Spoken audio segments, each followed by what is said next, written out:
welcome back. It's a Monday morning. You're hanging out in the break room. Rochester's Classic Rock 96.5 WCMF. How's it going, buddy? Pretty good, buddy. What? You've been jumping the gun a lot. Oh, I'm trying to adjust my volume because somebody's been screwing with stuff. Yeah, no, I hear everybody loves to come in here and just No, screw people with have your been stuff. messing. Oh, people be messing? The chair was different and the mic was different. No, get out of here. No, some kid was in here messing because they had the Sabres on last night. Okay. Yeah. Yeah, they had the Sabres on last night. It's a great day to be a Sabres fan, and we'll get to that later in the All show. right. How's it going, female buddy? Doing good, buddy. I can't wait for you to say hello before I answer because my headphones don't work. And also, I have to get right out of here after the show to go do my middle school drama production of Godspell that I'm directing based on my outfit. What's wrong with my outfit? Yeah, you look really, really good. It's freezing out. Sure, absolutely. You look like every tap dancer from the 80s. Was it Gregory? Gregory Hines. Was it Gregory Hines? Yeah. May he rest in peace. Well, obviously. Also one of the best tap dancers of all time. Yeah, the fact that we know his name. Well, Kimmy doesn't. I didn't. No, you remember? I mean, him and his buddy Duncan. They did that frosting thing. Like, Tommy's got. I am in no mood for nonsense today, guys. We're gonna do a no nonsense show, guys. We had a lot. Get it, Duncan We had a lot of Hines. fun back there, but I will not stand for any frosting related jokes this morning. It is 30 degrees right now. Getting it up into 38, but it'll be beautiful for the rest of the week. We're looking at highs in the 60s and sunny all the way up until Saturday. Oh, really? Yep, so enjoy that. All right. All right, so, all right, look, if you're not in a good mood now, I'm in a good mood. This break will definitely not fix that situation. Why? All right, so Saturday night, I had the good fortune. I emceed an event that I do every year. It's called the Tyler Putnam Awards. Great event, wonderful people. Yeah. But after the event was over, I got a message from a woman whose son won an award at this banquet. Okay. Her name is Sarah, and very sweet. She listens to the show. She said it was a surprise. She can't be that sweet. She's a mom that listens to the break room. Not only is she a mom. We don't attract sweet moms. So my wife listens to the show. But she's one of the good ones. Oh, really? Well, she married in. She's stuck. Okay. Sarah not only listens herself, her teenage boys listen to the show too. Okay. Apparently, which is not great. But she writes me on Instagram, says, it was a nice surprise for me and my boys to find out you were there. And I go, oh, thank you very much. She writes, I'm going to read the quote. You ready? Yeah. My freshman asked me if the little old guy was there too. Now, The little old guy? yeah, which I said that's a terribly mean thing to say about Kimmy. Her 14-year-old son wanted to know if the little old guy was there too. So they wanted to meet you as well. You were a Wow. big freaking deal. Look at that. Okay, That's what? sweet. Does that hurt your feelings? Yeah, what kind of? Yeah. Well, why? 33 years in the business, you're reduced to the little old guy. That would make you old. I mean, 33 years. Like, what better description could they have given you? I feel like people have described you in worse ways. Yo, yeah, down the hall. Yeah. It's a little old guy, isn't that bad? Wait till you get old, they start calling you little old lady. Well, she won't be little. Or old Yeah, I'll bag. be- She's a I'll regular be size. big old lady. The old wrinkly lady. All right, let me ask you a question. Yeah. What better way could someone describe you I know. than the little old man? Kindly gent. Well, Yeah. you're not kindly. Nor You are a gent. Is he a gent? Well, he dresses like one. Okay. Yeah. From a distance, he's a gent. Oh, that joke does not die. Wish your career would. It died here 10 years ago. Let me ask you a question. What? Phone number is 252-WCMF, 252-9263. Which one are you in your group? Because in this conversation, you're the little old one. Okay. Right? But, like, if someone were to describe you that didn't know you all that well, Yeah. how would that person describe you? Because you want your descriptor to be something good. You want to be, oh, where's the funny one? Or where's the kind one? Or where's that good-looking one? But We have none of that in there. well, I don't think it's just us. Oh.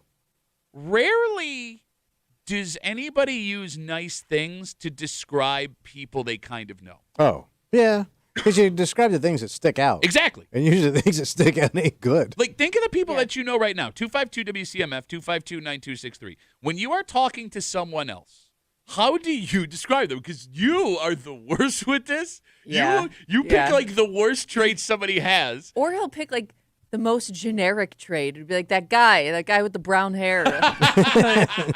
Okay, that narrows it down. No, like, I'm sorry, go ahead. Oh, no, good. No, you were describing someone the other day that we all know, and I was sitting here with my jaw open based on what you were saying. I knew exactly who you were talking about, but there were like 1,000 other ways you could have described that person. So this kind of happened to me yesterday with my wife. Oh, So I got a relative, and they're starting to look like. And I said I was looking through Instagram, and I go, my God, she's starting to look like the worst of both her parents. She goes, what do you mean? And I started like breaking down what they look like and what's showing up on this kid. I go, man, this kid is doomed. She goes, that's a terrible thing to say. I go, I'm not saying it to her face. I'm just telling you, but it's bad. Like, she really got shafted on the looks. How do you get upset about what a 14-year-old kid said about you, and then you go, well, yeah, you know what happened yesterday? The worst possible thing you can say. Not the worst thing I can say. Okay, you're right, but pretty bad. All right. 252-WCMF, 252-9263. Which one are you in your group? Because I don't think anybody would enjoy hearing someone that doesn't know them all that well describe them to identify. Well, this is a weird, like us, we're a weird room because I'm so short. Yeah. You're tall. I'm an average height human being. No, you're not. You're not average height. It's funny. Every time you describe my height, I know. you continue to add so you think you look taller. I'm 6'3". That's tall. Okay, but it's not And like Kimmy's very tall for a woman. she's not even 6 foot. No, but for a woman, she's tall. Is that the line? No, I'm just Well, saying. you could dunk on anybody. You could dunk on any chick in this building. Dunk. Easy. You could dunk on any chick. Okay. Sandy, who's 5'5". Oh my Breezy, God, who's you 5'5". would rain down on her, man. All right, Kimmy, let me ask you a question. Yeah. Is there a descriptor someone could say about you Yeah. that would make you hate them? Like, what are you most insecure about that Well, someone you know, could be like okay, here's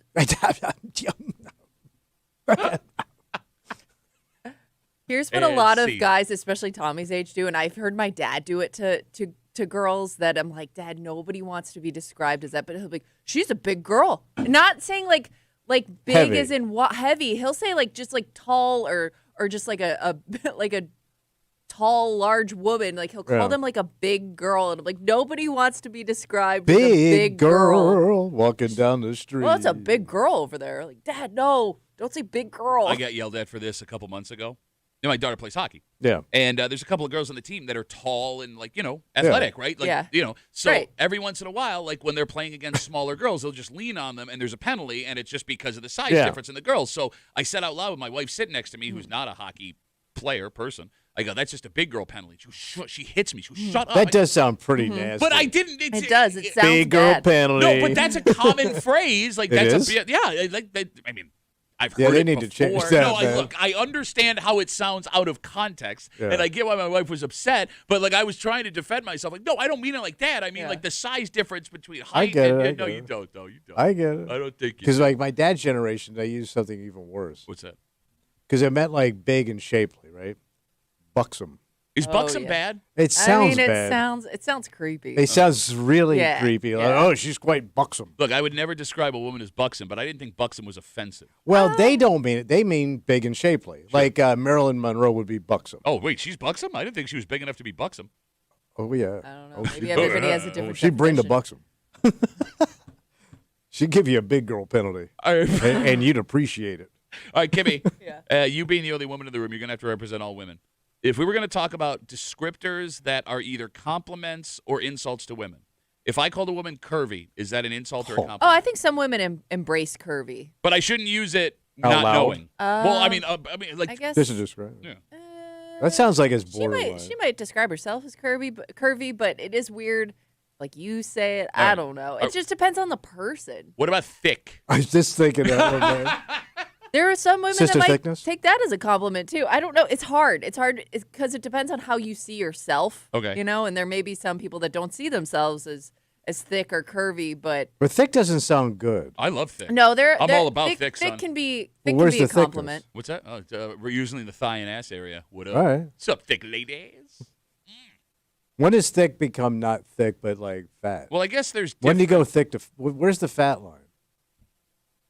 See, this Because there is- has to be a fat line. Because- Because some people would take that as calling somebody fat. No, but this is why it becomes a problem. Oh, that's a It's thick because- girl penalty. Don't say that. Well, Don't what's the say that at the difference? hockey rink. What's the difference? When I'm talking about teenage girls? Oh, she threw her hip in there. Got that? Yeah. That hurt. 252 WCMF. The man you're hearing act out is Tommy, who's upset with how a 14-year-old boy described him over the weekend. Again, I was emceeing this banquet, great event, and a woman writes, Sarah. She writes that her and her sons, they listened to the show. They were, excited I was there because that's They have pretty boring lives, apparently. But they, one of her sons, her 14-year-old, asked, is the short little old guy, going to be here? And Tommy's all butthurt, so he's taking it out on thick girls. I guess. I also think those words change with time, too. They should. Like, I obviously, like, nobody uses buxom anymore, but I'm sure at one point that was a way to describe a curvy. Like, I don't know. Maybe every generation has, like, their compliment word that describes, like, a curvier person. Should we as a show try to bring back buxom? No. Normalize it. I mean, you should Absolutely not. Can you call women gals? Because that was another big thing with my dad's generation. Like if he was watching the LPGA, I'm watching the gals play today. Is gals a fact? Sounds demeaning. It is, but it's not descriptive, so you're not insulting them. Yeah. Right? Okay. Like any woman can be a gal. Right. Doesn't matter size. But can look. every gal be a woman? Ooh. And can she be thick? Well, no, not every woman can be thick. Oh, true. Only the thickest. Yeah. Can make it thick. I think what we're learning here is you should Shut up. Yeah, you should never use any descriptive words when you're referring to women. Right. But like, then how do you refer to a woman that you don't know? You know what I'm saying? Like, Yeah, I mean, I could do it to you because you're cool. I could do it. Even though, look, I will sit here and listen. There are some words that fall out of your mouth where I'm like, oh my god, oh my god. I told you it happened the other day. Thought you were cool. Like, no, I'm cool. Where I'm not gonna like leave the room, but I'm not. Yeah, that's cool. what I mean. I'll take it. But you're the only person, and Kimmy, to an extent, that I can have these conversations with. I can't have them at home. I can't have them out in the general public. I can't even talk to anybody else in this building. No, I wouldn't recommend that either. I don't. It's a good plan on your part. That's why I run out of here at 9:59. Yeah. All right, so do not use, like, Kimmy, if I were to describe a woman that I kind of knew to get you to understand who I'm talking about, it's different if you're describing them to me as opposed to like saying it to them. No, let's say like in a situation here, right? Like the kid who's talking to his mom, Sarah here, they know who we're talking about. She just doesn't know his name. Like we know somebody, but I don't know their name. What am I allowed to, in good company, use to describe what that woman looks like? Can't you just kind of say, what is always like the first thing I think people say is like hair color or like. But you just made fun of him for saying man with brown hair. I know. And then you can get more descriptive, like short man with brown hair. I don't know. How about corn-fed? Can you say that?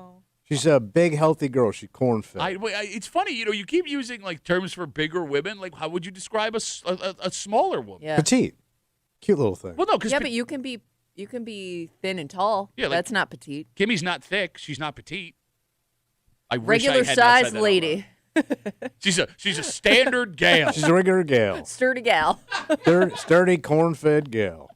We have a dynamite, sturdy, corn-fed gal kind of breaker for you this morning here on CMF. We are loaded up today, son. We're going to get into the Sabres game in just a second. But just after 7:30, a crazy situation Friday night in Newark.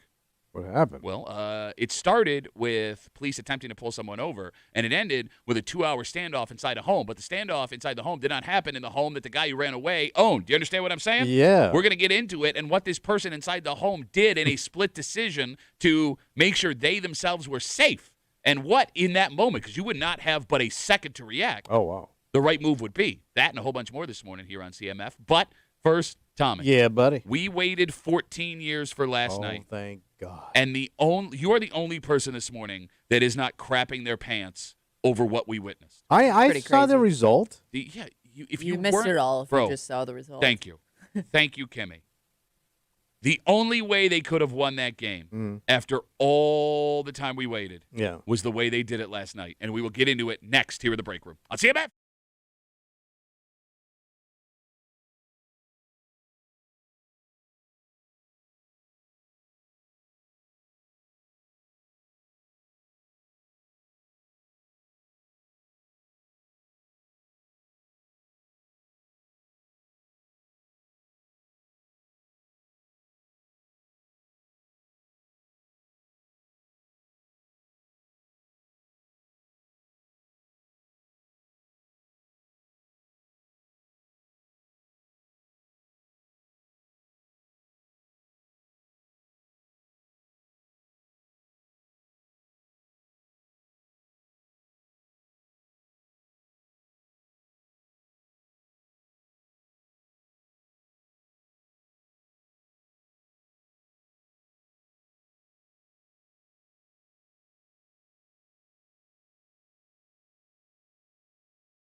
A decade and a half. Yes. That's how long we as Sabres fans waited for this moment last night. You can be a dick if you want. No, You're I'm the excited. only person. You are the only person. My boys did it. For a while. Brought it home. Shut up.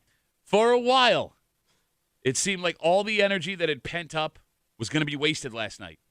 But if you did not stay up to see how that ended, you missed something. Wow. Something that, if we're being honest, should make everyone in Western New York maybe a little bit nervous. Oh. You're hanging out in the break room, Rochester's Classic Rock 96.5. WCMF. Just after 6:45, there are some restaurants that just scream Rochester. For as much food as we have here, as many places as we have to go, if we were to lose these restaurants, we would lose a piece of ourselves. Oh, it hurt, huh? And one of those restaurants made an announcement about a location in another city that I'm going to be honest with you, has me a little bit worried. Oh. And we'll get to it just after 6:45 here in the break room on CMF. 14 seasons. Hundreds of players who have put on a jersey. Yeah. Over 1,000 games played with no postseason appearances until the puck dropped for your Buffalo Sabres in Game 1 of the opening round series against the Bruins last night. Kimmy, I know you saw all the videos coming from in, out, and around the arena sure did. before the game even started. So was somebody beating up a mannequin? The best video last night. There are 3 dudes that showed up at the arena. Yeah. They were in full Sabres hockey gear, like ice-worn pants, shins, socks, jersey, helmets. All right.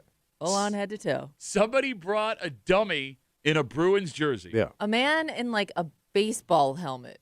Yes. Why? I don't know. Kimmy, I can't explain these. And this was outside. This is outside in front of the arena. A lot of things happening. In the middle. By the way, this is happening in the middle of the street. Yeah, it looked like it. Those 3 men in rollerblades dressed as Sabres proceeded to hockey fight the dummy for like 15 minutes while a crowd of 1,000 people cheered them on like it was the greatest thing they've ever done in their life. The video is brilliant. Dying to know if the guys in rollerblades skated their way there, took the train there, or drove there. It looks like they skated their way there because there are multiple videos throughout Buffalo, like one of them coming to the arena? Yes, but different people. Like, look at this idiot, and they're like skating through the suburbs. All right. Kimmy, I think they skated to the rink. Wow. And I don't even think they had all the way tickets. from Erie. I mean, well, I don't know how you'd go in there with that. Yeah, I don't think they allow rollerblades. Yeah. There were thousands of people outside ready for this thing hours before the game started. Another great video from last night. Thousands of people in the atrium just waiting for the doors to open. Yeah. The ushers came down the stairs to let them in. The place erupted like they scored a game-winning goal. Oh, really? Awesome, awesome. And then the game started. Tommy? Yeah. Last week you asked me when the Sabres could have faced either the Bruins or the Senators who I would rather play. You remember asking me that? I thought you wanted the Senators. I did. And I said the Sens because although the Bruins were the worst team, the Bruins goalie is great. Yeah. Hot goalie. Yep, and that showed up last night. The Buffalo Sabres were outplaying them all night long. They controlled the action. They were more physical. They did what they wanted. At one point, the shots were like 32 to 12, 13. Yet, after 2 periods, the Sabres were down 2-0. Oh.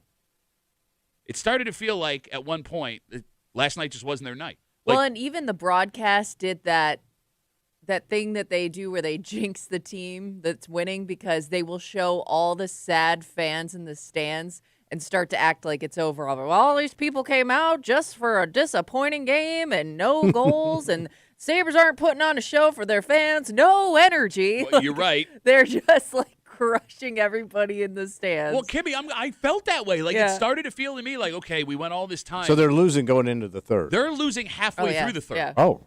Halfway through the third. Like, I was last night, I'm like, all right, it's game 1. I think everybody was like, it's game 1. They just had to get it out of their system. Exactly. All right. A lot of nerves. Yeah. Sorry, we're going to come back Tuesday night. Everything's going to be fine. And then it effing happened. It's blocked. Byron behind the net. Krebs takes a hit. Tage! Listen to that place, man. TNT Thompson! Tage Thompson All right. puts him on the board, blows the roof off the place 2-1, and then he did it again. Right. You got 2 goals? Yep, we got a tie game right after that first one. And if that noise wasn't enough for you, your Buffalo Sabres in the third period take the effing lead. Swayman leaves it behind the net, but not a clear play. Quinn walks it out to the slot. Shot scores! Matthias Samuelsson! Are you kidding me? So who scored? Matthias Samuelsson. Mattia? Matthias. Number 23 in your programs. Was Mr. an Emmer Meatballs? here for a little while. Number 1 in your hearts. Kimmy? Yeah. The Sabres waited 52 minutes to score their first playoff game in 14 years, and they scored 4 unanswered goals in less than 6.5 minutes in the third period. Damn. It was amazing. Yeah. Your Buffalo Sabres get a 4-3 win. They have a 1-0 series lead right now. So they finally figured this kid out, this miracle goalie. I mean, it's the way. It broke open. Yes, I mean, Kimmy, you heard everybody in their Canadian accents talking last night. Even though they're American, they still talk Canadian. We knew when we got one, they're all going to come. You know, it's an avalanche. You get one, and then they all start coming, and they're right. You just had to get one, and it was, that pressure starts to build, and bang. That was the only way they could have won that game last night. What do you mean? Okay. It felt like a microcosm of the last 15 years, right? You just could not find a way. Like that insecurity creeps in. You're destined for disappointment. Like, what the hell are we going to do? But you had to dig deep inside, Patrick. And then play fundamental hockey.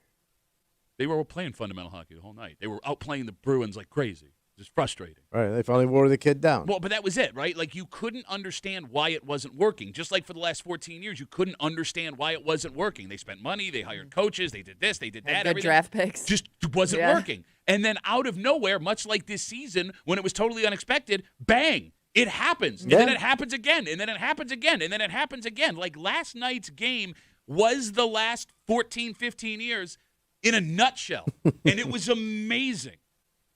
Can I share something with you guys? Sure away. Phone number is 252-WCMF, 252-9263. I'm a little bit scared right now. Why? There are a lot of parallels to the Bills, the playoff drought they went through, right? Yeah. And what the Sabres are going through right now, right? Like, they break through, Western New York goes nuts. We're still riding that Bills wave right now. Yeah. But I think last night, inside and outside the arena, you saw the difference between Bills fans and Sabres fans. What's the difference? Well, look, there's a lot of crossover, right? But there's one big difference. It is very easy to be a casual Bills fan. Okay. For example. Well, the Bills are all over the place. Yeah, and it's a national product. Yeah. And, like, for example, Highmark Stadium seats 72,000 people. Mm-hmm. So whatever home game you go to, there's going to be 20,000 casual fans that are just there for the party. Yeah. And that's okay. When you go to a Sabres game, there's 18,000 people allowed in KeyBank Center.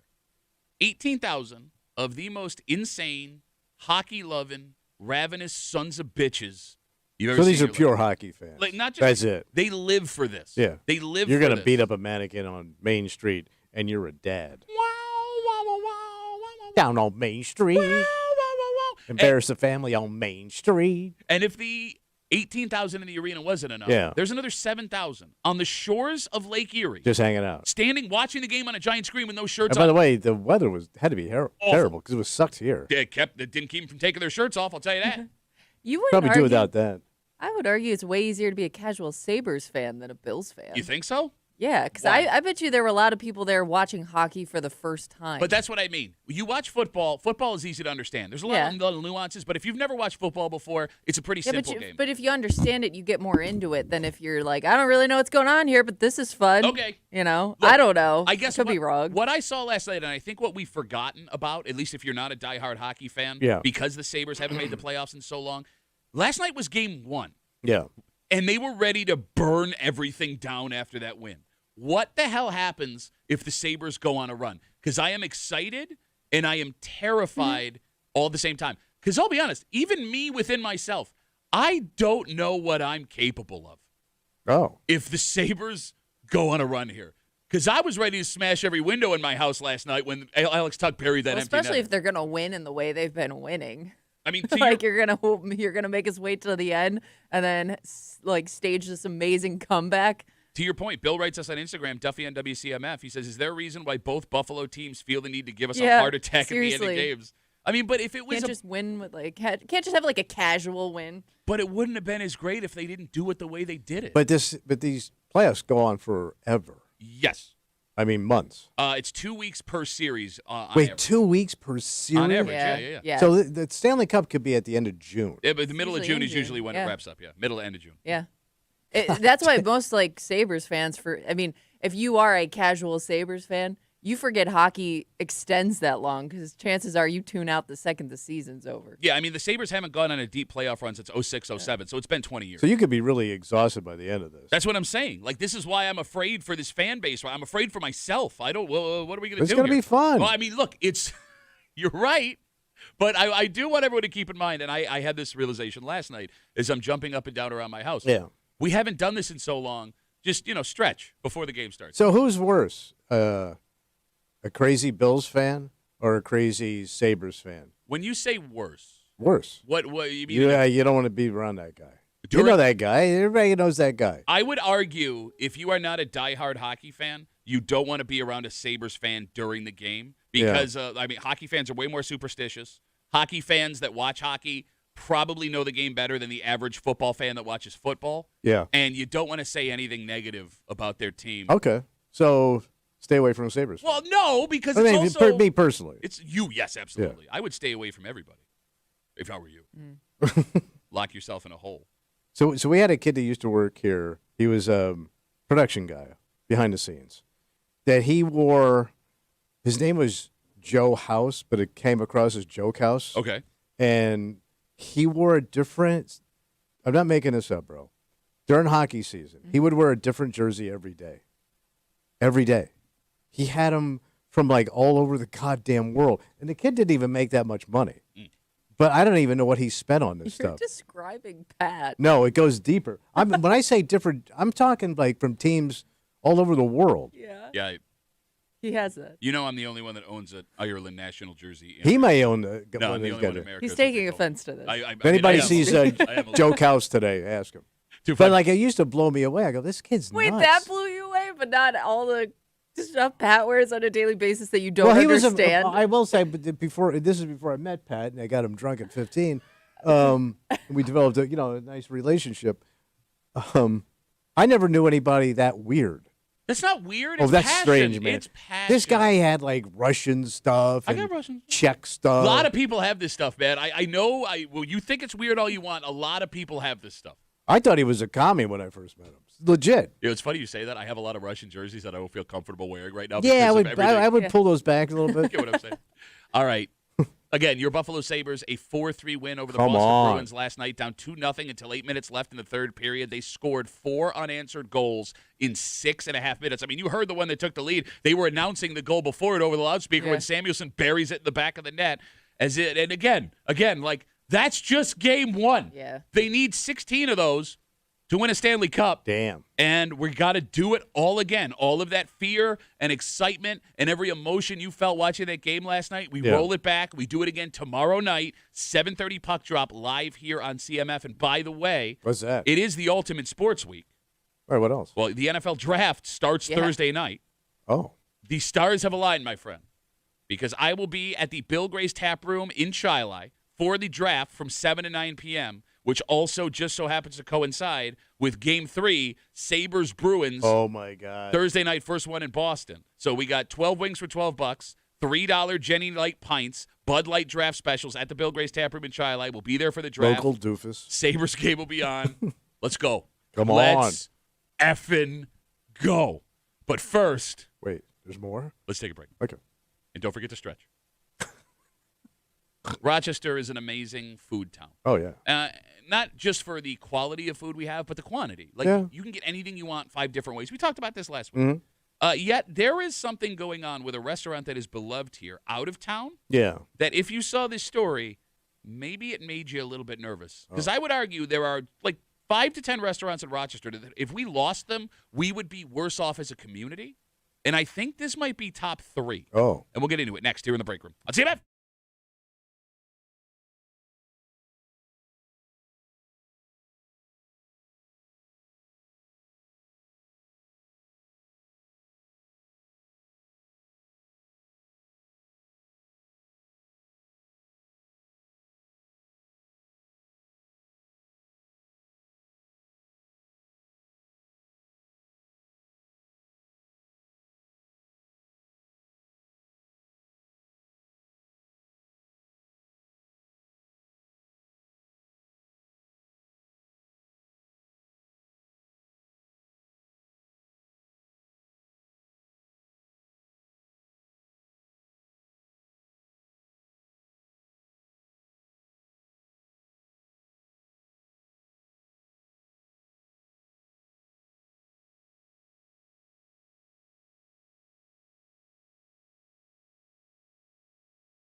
Oh, Lord, no. What's going on? This could be nothing.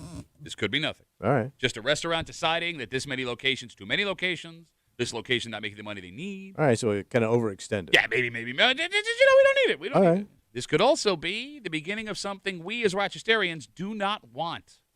Because for all the great food places we have here, there are some that, if they left, Rochester would never be the same. Oh. And I think this is a top 5 one of those places.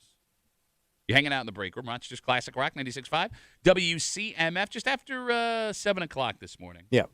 We have a man who is upset that he is about to get a whole bunch of money. What? Yeah. Here's the thing. He's not getting the cash. And we don't know this guy. This is a Facebook message. We're gonna leave names out to protect the innocent because this does have a potential dicey family element. But his father-in-law wants to help him out. Okay. In a realm he does not think he needs help in. Ah. And we'll get to it just after 7 o'clock here in the break room on CMF. Thomas? Yeah, buddy. Over the weekend, it was announced that Dinosaur BBQ is closing its Brooklyn location. Oh, caught you there, didn't I? Yeah.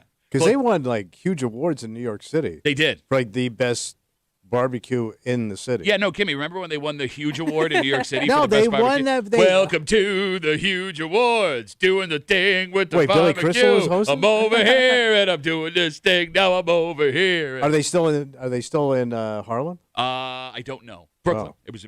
No, they Did had they a have one place in Harlem? Are there multiple? So I think they may have 2 locations in New York City. Well, yeah, I after thought they had one in Harlem. After they won the major awards for barbecue in New York City award. Bro, you in Harlem, you the man. So the restaurant in Brooklyn had been down there for 15 years. There is one. So it's still open? No, the one there is one in. Hold on, let me double check, make sure it's still open. But All right. there at 'Cause least Bill was Clinton one ate in there. Harlem. Okay. I love how you. If you can lure Bill Clinton in with pork, you the man. He's from Arkansas. I know, He but eats all he knows barbecue. pork. Okay, fair enough. We all know Bill knows pork. So the buxom. So the Oh, he likes some buxom pulled pork. the Man, restaurant. that'd be a great name for a joint. Buxom pulled pork with a big old fat pig. I hear they won the major awards of New York City barbecue awards. They won a porky. Looks like it's still open. The Dinosaur in Brooklyn Yeah. is open there for 15 years. The building that it's in is being torn down to make way for new apartments, so that could be the whole reason why they're closing. Okay. But there isn't any new details about a Brooklyn location that will be Yeah. opening somewhere else. A little more alarming is I believe Dinosaur has closed around 10 locations But they got that many? over the last 15 years. I think at one point they had 20 in several different states. Well, I remember the one in Buffalo didn't make it because I remember my brother living there being really excited about it, and then it just it never took off. But there. that was a while ago, though, right? That they closed it? Yeah, that would have been a while ago. Okay. So as we see this story, Yeah. it could just be that these locations that they're closing, it's not working, Yeah. right? The food doesn't mix with whatever the culture is in that community, or like, you're spending Yeah. too much money to try and survive. It's not a sign that they may be in trouble, or all the Dinosaur barbecues could be closing. Now, for those who don't know, the first Dinosaur barbecue opened in 1988 in Syracuse. We got ours in Rochester, where it is now, in 1998, and it's been a downtown staple ever since. And despite the fact that it is not a native Rochester restaurant, No. I would argue that Rochester would be a little less Rochester if Dinosaur BBQ were to close. Yeah. Yeah, especially for downtown, because there was nothing there. Yeah, it was. Anywhere around it when they opened up. You're Kind right. of got like this iconic little spot, like this little area of the city where it really owns that area near the Blue Cross Arena. It is like Only thing you think of. it's perfect, right? Like Yeah. the building that it's in, the old train Yeah. depot, Yeah. it fits Yeah. perfectly with what you're doing. You're right around the corner from where all the stuff downtown happens, Right. Like they've ridden the wave of nobody comes downtown, everybody comes Yeah. downtown, nobody comes downtown, everybody comes downtown. But like it is so identified with our city. I can't think of anything that could ever exist that would replace Dinosaur BBQ going away, Oh, yeah. right? It would hurt. All right, what I'm getting at is this. Yeah. 252 WCMF, 252-9263. What greater Rochester restaurants would change our community forever if all of a sudden they shut down? Oh. 252 WCMF. All right, I think we're all going to agree on number one. Uh, If this restaurant were to disappear, Rochester is different forever. Tahoe's. Thank you. Okay. Oh, But, yes. yeah. How did you not immediately? Well, I wasn't thinking of because Dinosaur is a sit-down place with a bar and What a live Pittsford music. ass. What I a know. Pittsford That, ass. you know, Live music. Not like Gotta have the sliding live music, guys. in for a goddamn grease plate. What would it sound like, Kimmy, if he was trying to get a reservation at Dinosaur for the live music that evening? Excuse me, are you having the live music tonight? I'd like to sit near the live music, please. Thank you. If you forget, But how if to I do sat that, next to the live music, it would bother me. Maybe not too close to the live Why is music because that? my ears were really hoarse. that's a pro. That's 2 impressions in one. I'm impressed. All right, I mean, Tahoe's is a number 1, But it did change locations. not the one over here. I mean, the original downtown. Yeah, the joint. original downtown yeah, one has been true. there forever, right? Yeah, I guess. Yeah. All right, outside of Tahoe's, 252 WCMF, 252-9263. Which greater restaurant would change the community forever? And I'll ask this, as you guys are thinking, because I can tell that you're deep in thought and you're in pain right now. Yeah. Does it come down to how good the restaurant is or how long they have been around? Which Well, makes you're it- only a lot around because you're good. there are some I mean, you restaurants. can't suck and be in business forever. You're right. You can't be terrible and be in business forever, but there are some restaurants around here that have existed for so long just because everybody goes there for comfort. You know what I'm saying? Yeah. Because, like, if we put Tahoe's next to Dinosaur, Tahoe's has an 80-year head start, right?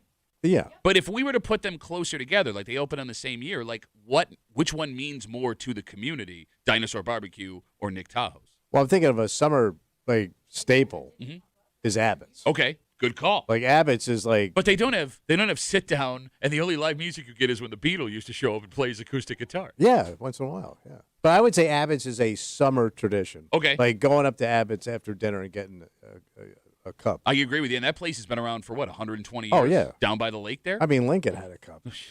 Lincoln was dead for 40 years before they opened Abbott's. No, they weren't. Abbott's has been around since pre-Civil War. No, it hasn't. I mean, the ice cream was just different back then. Oh, what was it like? It was just, ice. Hey, Kimmy, if Tommy was trying to get reservations at Abbott's down by the beach, because he brought up Abbott's as one of them, Yeah. what do you think that would sound like? I don't like ice cream, but do you have live music? Sorry. She's loving her impression so much she can't even get through without laughing. All right, if it comes to time in community, Yeah. I believe the oldest restaurant that is still operating in the greater Rochester area is the Charlotte Tavern. It opened in 1873. Wow. Does that do anything for you two? Apparently not, based on your reaction. Wild stuff. Well, I'm thinking of places. Well, I didn't know it was like the oldest tavern. We've talked about it on the show multiple times. I don't listen to your show. Okay. I don't find it entertaining at all. I find it mean. Shaler's opened their first location down by the beach, still open in 1956. But but Shaler's is a combo of. I mean, there's duplicates of Shaler's, Oh, right? what do you mean? No, I'm asking you. Do you explain? Well, I mean, you could say Bill Gray's is same style, right? Okay. Burgers, fries. Uh-huh. Yeah. All right. So, like, if you lost Shaler, I don't think you'd be, oh my God, where am I going? I feel like Shaler's is more, this is going to sound really stupid, more soul food burger. Soul food. Closer to the roots of what those burgers were. Like What's Vic that? and Nerves, okay. Like Tom Walls and Bill Gray's are great, Yeah. right? But those are like franchise locations. You see commercials for them, like it's shiny. Like when it comes to like the old school, like when I was a kid, Vic and Nerves, Don and Bob's, Yeah. Shaler's, like that. That's like touching the history that it began But with. those three restaurants to me are pretty much interchangeable. Okay, but you don't go to the. I am so mad at you right I mean, they're now. very similar. Yeah. No, okay, you're gonna jump on But this? you know what it is? Wait, what would be I the think- difference in the three? Well, when I What, think a of, like- barrel of pickles. Yes, that's a yeah, huge difference. Yeah, it is. It's something about like just the ambiance of it all. Like it hasn't been touched in Yeah. decades. Yeah, I mean, like, yes, I also part of it too. It's kind of like more seasonal too, so it's like more something you look forward to in the summer down in like the Charlotte area or like the Greece area near the lake. Like it just has its own like seasonal vibe. Look, let me put it this way. Go ahead. If I'm trying to describe the difference between like a Bill Gray's, a Tom Walls, a Shaler's, right? I'm going to be at Bill Gray's on Thursday, and I'm going to walk into their beautiful sports bar, right, that's attached to their restaurant out in Chile, and they have a couple locations like this, and we are going to have a ton of fun, and we are going to drink, and the food is going to be delicious, right? But it is a different experience. Like, this is a burger shack versus, a restaurant that's going to Yeah. serve you 15 Well, because, I different things. mean, Bill Gray's kind of, invested more money into Yeah. the sports bar aspect. Yes. Yeah. Yes. So, yes. Oh, but like Kimmy, if Tommy was trying to make reservations for the event on Thursday night, the Sabres game and Yeah, the draft yeah. party at Bill Gray's, what do you think that would sound like? Excuse me. I don't like sports, but do you have live music? I love because you've been talking, your voice is starting to go down. Like you're losing the high rate. 252 WCMF. Over the weekend, it was announced that the Dinosaur BBQ will be closing their Brooklyn location, and they've closed like 10 locations countrywide over the last 10, 15 years. Now, there is nothing that says the business is struggling. Yeah. Struggling. They may just be refocusing things. But I'm going to be honest with you. When I saw this story, I got a little bit nervous because if we lose Dinosaur BBQ here in Rochester, I would argue we are losing a piece of our community with it. Kimmy, were you going to say something? No. Oh. Nope. 252 WCMF. We are getting a ton of votes on Instagram. Jesse writes us, Gines down on Park Avenue. Oh, that's a big one. That's a headliner. Okay. It's kind of like, that's what I think of when I think of the Park Ave area. That is like the headliner. Like that in the Frog Pond. Okay, I agree. Or like institutions. All right, let me ask a question. Because I love Gines. Gines is delicious. Yeah. I, like everyone listening, living in Rochester, grew up going to Gines. But I can never figure out what made Gines unique. The food is delicious, but there's a ton of diners in the greater Rochester area that have delicious food. What is it about Gines that we love so much? Big menu. It's kind of like a. Every diner has. It's like I know. a Hemingway but novel. You know what it is? It's like a step up from a diner. Oh, it's a classier. Kind of. But I would don't only you see it as it's like got a a little bar. bit It's got more of a outside step seating. up? Yeah. Like you can get a beer at lunch. You can get a beer at lunch at any diner. But it's not, they look at you weird if you ask for it. don't- Like, they don't judge you in there. Bro, that Greek guy in the back who's cooking is also drinking a beer at every other diner. That's what I appreciate. And it's got outdoor seating. And it's in that unique corner. Okay. So I mean, it's kind of nice. It has more like a New York City feel to it. So it's the same thing as the Frog Pond. So it's the ambience. Oh, yeah. But it's funny, like, It's hipster eggs, man. you dress nice to go to Giants in the Frog Pond, whereas, like, you'll have a guy like you, all dressed in his brunch finery to have. My brunch turtleneck. Whereas, like, you'll be sitting next to a kid who's still hungover. He's got a dirty T-shirt and sweatpants on, right? Like, it's not like, you go to New York City and have brunch at a spot, like, there's, like, dress codes and things. Like, True. Giants Frog Pond, you're going to get all comers in that joint. Yeah, you do. You know what I mean? Well, you get the neighborhood people, then you got like the dicks like me to drive in for your Belgian waffle. But, like, I know and a mimosa. Are you having a stroke? This my turtleneck is strangling me right now. I love how he's trying to do his own impression to get away from the great impression that Kimmy did. One. Everyone forget Kimmy's impression. Listen to how I am right now. Listen to my impressionception. Imperception. Imperception. Sorry. Does it have to be Rochester-type food for it to matter? No, I don't think so. I think it's more about the time it's been here and the area that's grown around it. That's a great Because a lot call. of these places we're talking about have built up the area. Like, there's more to do in that area now that they've been there so You long. telling like ethnic food? No, well, just to jump on Kimmy's point, she makes a great call because Dinosaur has that on their location. You can argue Shaler's has that with their location. Same with the old burger shacks down in Charlotte, right? Like stuff just built around them. But like what I mean by before Dinosaur, Rochester was not a barbecue town. No. You know what I mean? We've always been an Italian food town. And there are lots of Italian places that have been open forever. When I say does it have to be Rochester food, like a garbage plate is Rochester food. When you go to Agatina's or whatever, Aunt Netta's when it was open, or, Red's, whatever, that was Rochester food. Is there non-Rochester food that has become a Rochester staple? Oh. Because I would argue if Dinosaur might be the only one. Like, did Abbott's didn't invent custard, did they? I don't think so. But they were one of the first to do it, I think. Oh, yeah, when Abe Lincoln showed up. And, Well, we're coming right after the big war there, yeah. Yeah. When the boys came home from Gettysburg for their custard. Pretty soon after the big war. Custer actually had custard there. Coney Island was where it was first. And then they brought it up here. Custer brought it up here when he was on his world tour. Yeah, General Custer. He retreated from Talking Coney about his Island. last stand. Absolutely, yeah. I don't think he made it out of his last stand. Yeah, that was the problem. On account of the whole last That's part. why the booking fell through. His summer tour kind of like fizzled. But somehow he brought the his custard death. up here. Well, his kid brought it up. Skippy Custard. Oh, Rusty Custard. For the peanut butter. Would you put Salvador's in there? Yeah, absolutely. Because he's got sit-down restaurants. Okay, will you get off of the sit-down restaurants? What? I would argue Well, I'm not saying just pizza delivery. I'm saying they are a place And where they're you can everywhere. No, Yeah. I mean, look, yes. When I think Rochester pizza, there are 2 or 3 places that pop in my head. sit down. He's a Irondequoit kid. Yeah, Salvatore's is one. Yeah, he's a local guy. Like, he's been around forever. He has a sit-down place with a bar. Yes. Because, like, Kimmy, you remember when Tommy last week was trying to call and make reservations for that Salvatore's, the bar? Oh, excuse me. I don't like pizza. But do you have live music? We're going to beat the hell out of that impression until nobody wants to hear it ever. Did you? I was. That was 2 hours ago. I may have been on the phone, but did somebody bring up the Jenny Brewhouse? Nobody. Well, a lot of people have been bringing it up on Instagram.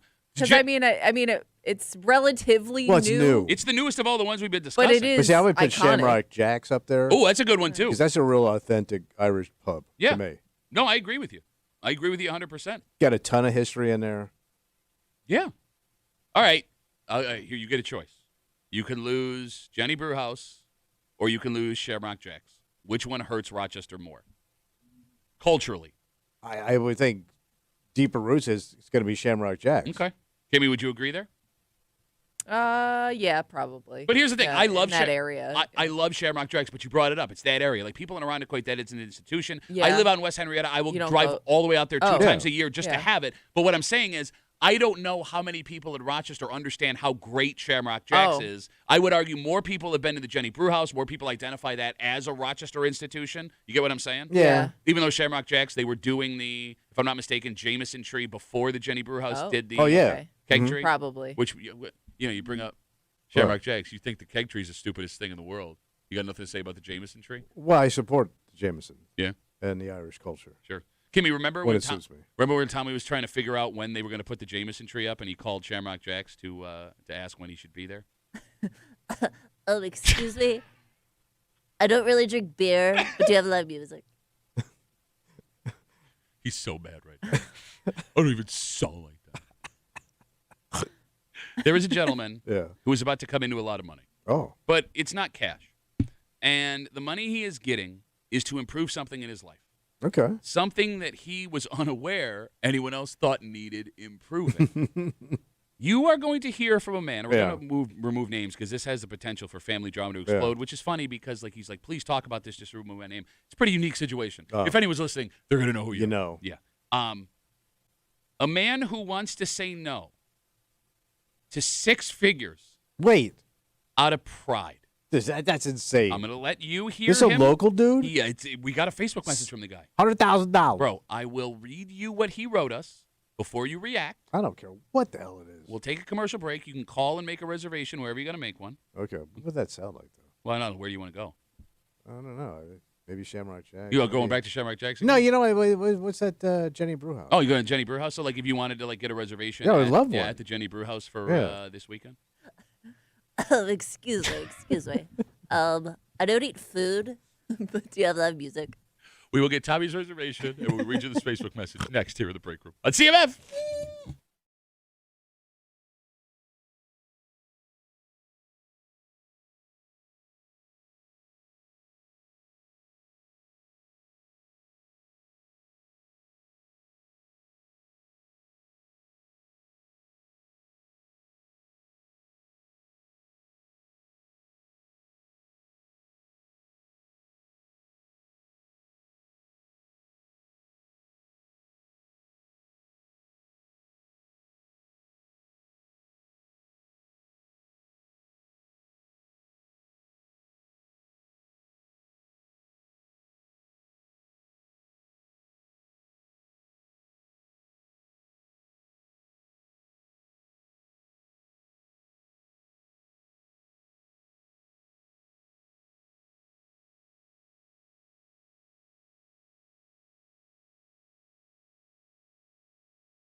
The road to hell is paved with the best intentions. Oh, you write that down. That's a good one. I did. It's right here. Although in this case, it's possible the intentions were never good from the start. Oh.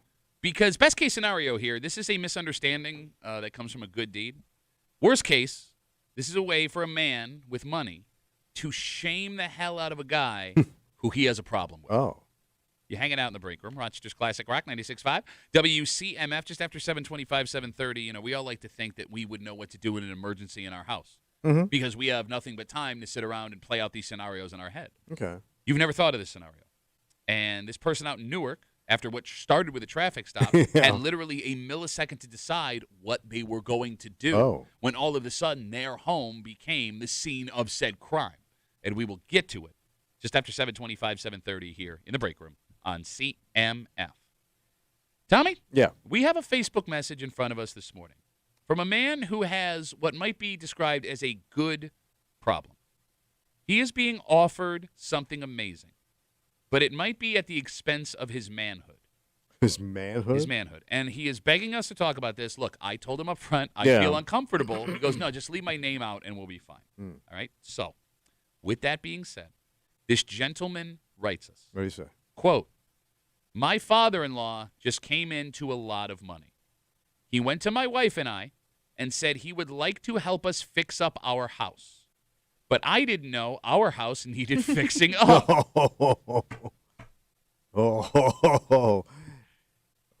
Yeah. You raggedy ass house. So he goes on. Yeah. Quote, my wife told him we were happy with how the house was. And he started going into all this stuff he thought was wrong with it, including how I don't, according to him, maintain the house for my family. For his daughter. So here's where it gets nuts. Are you ready for this? Yeah. Quote, he offered her $100,000 if he gets to pick what gets fixed. Ooh. So it's free. Yeah. Home repairs. Yep. And I mean, I can't imagine there's $100,000 wrong, so you're probably getting like fun stuff with it too, right? Whatever, it ain't coming out of your pocket, man. Yeah, $100,000. But he's gonna be project manager. No, he's gonna choose. It sounds like Yeah. what projects and how it's gonna look, Yes, and what gets done. Exactly. This gentleman goes on, quote, I am very insulted by this. I wouldn't say my father-in-law and I don't like each other, but we're also not the best of friends. I don't want any of his money. My wife is trying to convince me it's not an insult. How do I not take this money without my wife and father-in-law getting upset? And he goes on from there, but you understand what's happening. Oh, yeah. All right. There is a lot to break down. Yeah, there sure is. In this Facebook message. Let's start here. 252-WCMF, 252-9263. His father-in-law offers him 6 figures to fix up his house he didn't think needs fixing up. Does this man have a right to be insulted? Well, it is an insult because what he's basically saying is you're not being a good husband. You're not taking care. I took care of my business. Okay. When I was coming up, and look at you. You don't even care how the house looks. You want my daughter, my grandkids to live in that shack. So he is insulting him as a husband, a father, and a protector. Okay. So you see this as a dick move by his father-in-law? It's a total dick move. It's a total power play by the father-in-law. Kimmy, would you agree with Tommy's take? In most cases, yes. But I do think that there are some guys that would think like, oh my gosh, why wouldn't they want this? You know what I mean? Like more like it's insulting, but they're doing it for good reasons because they think that they must also see the problems with their house. You know what I mean? Like they think that they're doing a nice thing. Now I hear what you're saying, but again, this gentleman does write us in the Facebook message, quote, according to him, I don't maintain the house for my family. Right, that's you're not a good husband. You're not a good father. Okay. All right. So you're not a good head of household. All right. So you agree this is an insult, that this man is waving his dong around? He is waving it all over. Okay. Do you take the money? Hell yes. You do not turn down 6 figures. I don't care about your manhood or your pride or anything else, man. When the $100,000 truck doesn't normally pull up to somebody's house and go, hey, man, free help. 252-WCMF, 252-9263. Kimmy, you're taking the money. Yes, because here's the thing, too. If one of those things that your father-in-law sees goes really wrong, and now you turn down that money, and you could be in the hole for a lot of money. It's my house. Yeah, well, now your house is flooded or whatever the problem is. Now your house is flooded and it's on fire. No, but you know what I mean? Like maybe dogs have overrun your house. Maybe you have been overrun by 20 feral hogs. Maybe he sees some things that to you aren't a problem now, but they could be further down the line. Okay. And passing on that money now could really hurt you later. All right. It's a free. It's not even a loan. It's a gift. He's giving him $100,000. Right. Up to 6 figures. All right. I get why you guys want to take the money, but taking the money makes you a bitch. Yep. Yeah. I ain't taking that money, bro. Yeah, but you also don't care what your house looks like. What does that mean? You don't. You literally will sit here and go, I don't care what it looks like. Let them beat the hell out of it. No. They can hit it with a goddamn puck. I don't care, man. I'm just last house I'm staying in. I ain't fixing nothing. It's not what I said. I said we're going to wait to fix stuff until the kids are out of the house. Wait, that's the guy that never fixes anything. I'll tell you what, I'll take it. As soon as things settle down in the Middle East, we'll make that investment. Right now, things are way too shaky. I think oil prices too high. They're going to tariffs. You ain't fixing squat jack nothing. Squat jack nothing? Squat jack nothing ever. Squat jack nothing. Family. Yeah, I'm taking that money. Bitch me all you want. No, man. you are. You are literally handing sissy over. Boy. Call me sissy boy. If he and his I'll wife. sit on my little sissy porch. Going with this guy's Facebook message. Yeah. If both he and his wife have no problem with the house how it is now, which he states in his Facebook message, the only thing you are doing by taking the money is saying, I am not the man of my house. You ain't. And You ain't maintaining. Here's the thing. There are times in all of our lives where we hit hard things, right? And we need a hand. And you shouldn't feel ashamed to take that help. Come. This cash is not those things. This is to personally embarrass him in front of his wife. And look, personally, this would be one of the few times where I am not concerned how upset my wife is. I am putting my foot down and saying we are absolutely not taking this money. How do you look your wife in the face after her father goes, your husband is not providing for you the way I think, I'm going to take care of it? You go, oh, yeah, can we get some more, too? You think he'll bring ice cream when he brings over the contractor? Do we get ice cream? Do not take that money, man. Do not take that money. This will cause bigger problems down the road for you. All right, so like when I got married the second time, my father-in-law, Big Tony, right? He was a builder his whole life and stuff. So he taught me everything I needed to know about doing a house. Okay. I didn't know a goddamn thing. Did he teach you or did he just do it? He taught me, and we did it together. Oh, okay. And I would be like the gopher bitch. Yeah. To Big Tony. By the way, I would love to know how it actually worked. They taught me. He just stood there scratching his nose. I did work. I helped. I showed up. I helped. What would it sound like, though, if I had to help Big? So Big Tony, like when we put in this walkway. Sure. I had to hand him like the bricks, and he was lining them up and stuff. Absolutely. So how would that go? Excuse me. Do you need anything? No. First of all, there's gonna be live music later. Live music in the backyard. Very fancy. No, man, there is nothing my wife could say or do where I would be okay taking this money. I am putting my foot down as a husband and saying, no, we're not taking your dad's money. He's not going to shame me like this. This is our life. It's not his life, because that's what it is. This is my life. This is my wife's life. We are sharing this life. Your father-in-law is not involved. My father-in-law, your father is not involved in this. I would be furious, man. Furious. I don't care how much. That's just pride effing with you, man. No, what? That's just pride effing with you. Look at you bending over. But when you kicking back on your deck, summertime, all new. Oh, with my father. Outdoor TV, you can watch the Bills on. Oh, here's a fun thing. You don't think that guy spending that much money thinks he can just walk into your house? I'm sorry, his house anytime he wants to? Come in anytime. No effing. There is not enough money in the world, man. Not enough money in the world. But not being like a handy DIY guy, and haven't you kind of already accepted defeat? Like my husband has already accepted I'm going to need help from people because I don't know what I'm doing. He's his own man. You're going to tell me your husband. I like faulty wiring in my house and leaky faucets. There is a charm to a leaky faucet. You're telling me if your dad looked your husband in the face and said, you're not taking care of your house the way you should, and I'm going to come in and pay for it, your husband would be like, well, we wouldn't trust my dad to do that. But he's going to pay for it. He's going to pay for it. Yeah. You'd be like, oh, yeah, I'm telling you, we would be like, well, we can't fix it ourselves, so as much as it wouldn't be ideal. Oh, that old patty full of pride. Yeah, I ain't doing it, man. Does that make me stupid? I ain't doing it. It makes you foolish. So, yes. Not stupid, foolish. There's a big difference. What's the difference? Because you know you're doing wrong, but you're letting pride get in the way. I'm not doing wrong. No, this is I'm living here, man. I am living.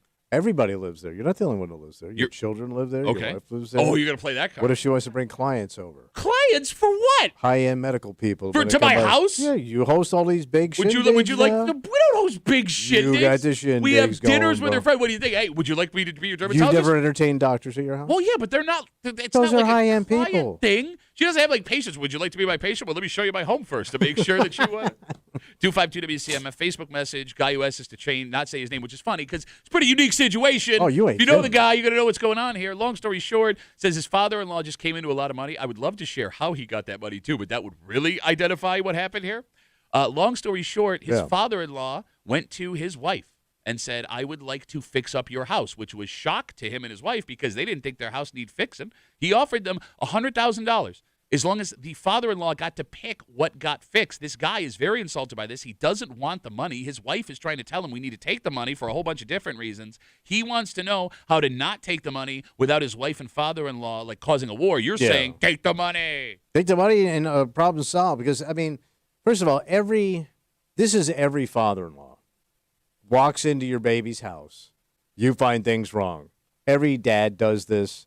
Every father-in-law does this. They're going to look for the flaws in the house. It's just natural. It's just how men are. Do not do that. But listen. You will do it. Bro, you just told me I don't know how to run a house. Now I'm going to be all of a sudden Bob Vila. But you still will run your mouth. First of all, that's all you do is run your mouth. Oh. And I guarantee you when your daughters get their own places, you're going to see things you don't like. And you may not say anything, but it's going to eat away at you. Here's how I know you're wrong. I walk in this room every day, and I see something I don't like. And for 15 years, I haven't said a word about it. You've been trying to get rid of me since day one. Who said I was talking about you? Okay, me. Renee writes us on Instagram. I see you folks on hold. We'll get to you in 1 second. She writes stuff in WCMF. If he takes the money, there will be zero boundaries going forward. His father-in-law will think he's the ultimate ruler. Amen, Renee. I'm with you 100%. Well, there will be some aftermath because if you're not properly caring for those things then that maybe got it. fixed, if something happens, like you're gonna have to hear about it. All right, Keith has an interesting solution here that I think I might really like. Oh. He's on CMF. Hey, Keith, how you doing, buddy? Hey, Patrick, Kimmy, Tom Ass. I think this is a great idea and one solution, and you make everybody happy, including yourself, except maybe the father-in-law. Who's that? But you did take his money. You take the money, invest it in the house. As soon as it's all done, you put that for sale sign up and stand there with double birds next time he drives up. Bro, Flip that father-in-law. That will start Burn World that War bridge. IV, man. But you already got his money to your point. I mean, he doesn't care what his actions do to you and your life. I mean, that was a total dick move. You can out-dick him. Give me your money now. I'm taking it and putting it right in my pocket. He dick flanked him is what he did. Oh, yeah. All right, Keith, let me ask you a question. Let's say selling the house is not a possibility, because I do love your idea. Would you take this money? Absolutely. Come on, Keith. I thought you were better than this. Dude, I am so greedy and so about not working for anything. Give me that money. I don't care what you think about me. See, you hear these goddamn Gen Zers talking the way that they do? I get it, man. The devil himself showed up at my door with $100,000. The Take great my man soul. sitting across from you says all the time, never leave money on the table. Okay, Thank sell your you. soul, man. Sell your soul, Keith, to your father-in-law who's going to look you in the face and shake his head every time he sees you for the rest of his life. Go Sabres. Go Sabres. Keith, thanks for the call, buddy. Have a good rest of the day. Is offering money to friends and family a dick move under any circumstance? If it's not asked, like you just Yeah. I'm offer it? offering, yeah. Yeah. Oh, it's a dick Well, move. All right. Okay, it's not. I don't think it's a dick move to offer if you're like, take this and do what you want with it. It's the whole like, I'm gonna offer you this, but I also want to control where it's going. But you didn't tell any. But you didn't ask for it. All right, Right, let me throw a right. But scenario I do out. think like because you said he came into some money, I can understand Yeah, like he as a parent like wanting to pass that on to your kids. But if you do it, like you can't do it with rules. All right, Does that make sense? Yeah, I get what you're saying. Let's say in a hypothetical situation, All right. you have a family member that needs a new car, and for whatever reason, you have the cash to buy it for Yeah. them. When you offer that cash to buy the new car, Kimmy, what do you say as to not offend them?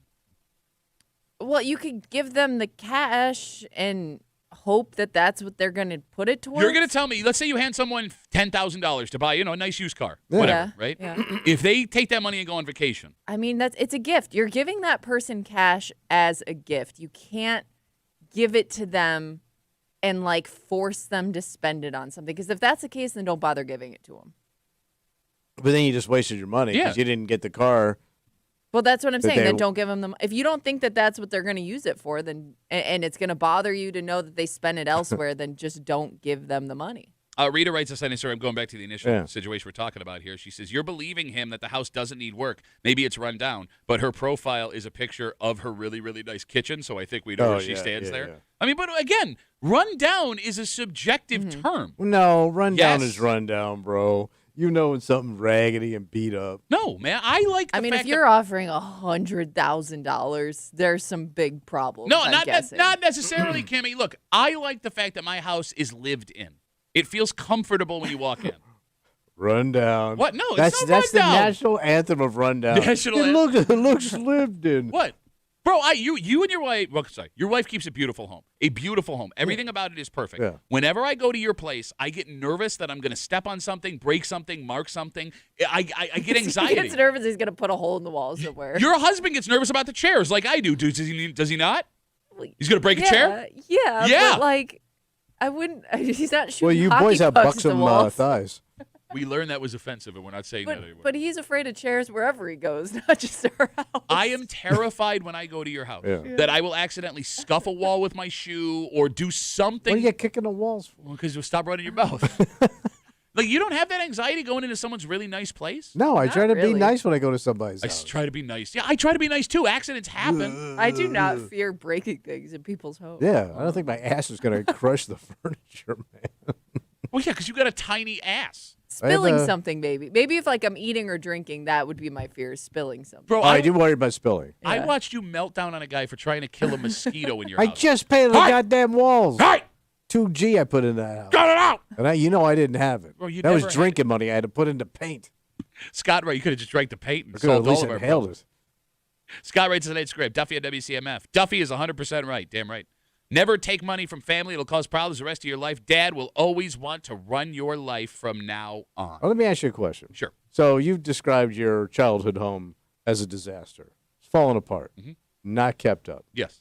And let's say your mom's dad offered your dad $100,000 to fix up the house, but he makes the calls, and he passes on it. Yeah.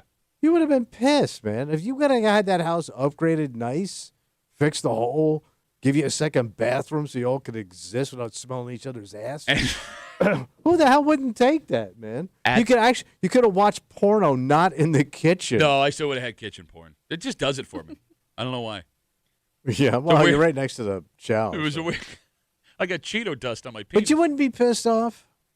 At the time, as a teenager, yes, I would feel the way that but think of the space you'd have. Look, I agree with what you're saying. At the time, as an immature young man, much like you are right now, I would have felt that way. Now, as a husband and a father and the son-in-law of a father-in-law, I would understand why my dad wouldn't take that money. I would understand it. All right. It's amazing how easy it is for you to just sell everything. I'm for sale. I know. And you're a whore. You're a tiny whore. This is a country of people that are for sale. We're all a bunch of whores. It's not true, man. And we all worship. This whole country is built on worshiping money. Here we go. We're a slave to the green. He thinks he's profound. He knows that he looks like a bitch, and now he's going to try. He's going to look off in the distance, but you can't tell because his turtleneck rides right up over his 3 saggy chins. Just to wrap this up, what is pretty amazing with this Facebook message to me, look, if this father-in-law is doing it just to show his displeasure with his son-in-law and how he takes care of his home, he's spending 6 figures to do it. Yeah. You guys know me. I am a petty Oh, you're man. Richard Petty. I am Petty LaBelle over here.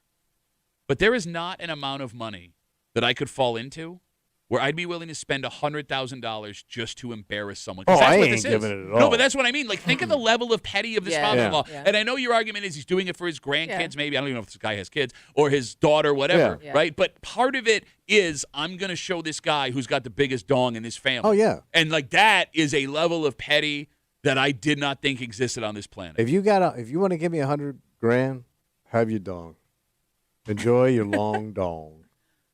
With that, what a situation Friday night in Newark. Yeah, what happened? Look, everybody thinks they know what they do in an emergency situation because we sit around and we talk about them, right? We break things down. Sure. This is something you would never anticipate, and you have literally a split second to make a decision about what you do for your own safety. Wow. And I am curious, with the gift of hindsight, if you believe this person made the right decision or made the wrong decision. And it all started with a traffic stop. Next, here in the break room on CMF.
Pop quiz, hotshot. All right, let's do it. You're just hanging in your house. Yeah. When all of a sudden it becomes a scene of a crime.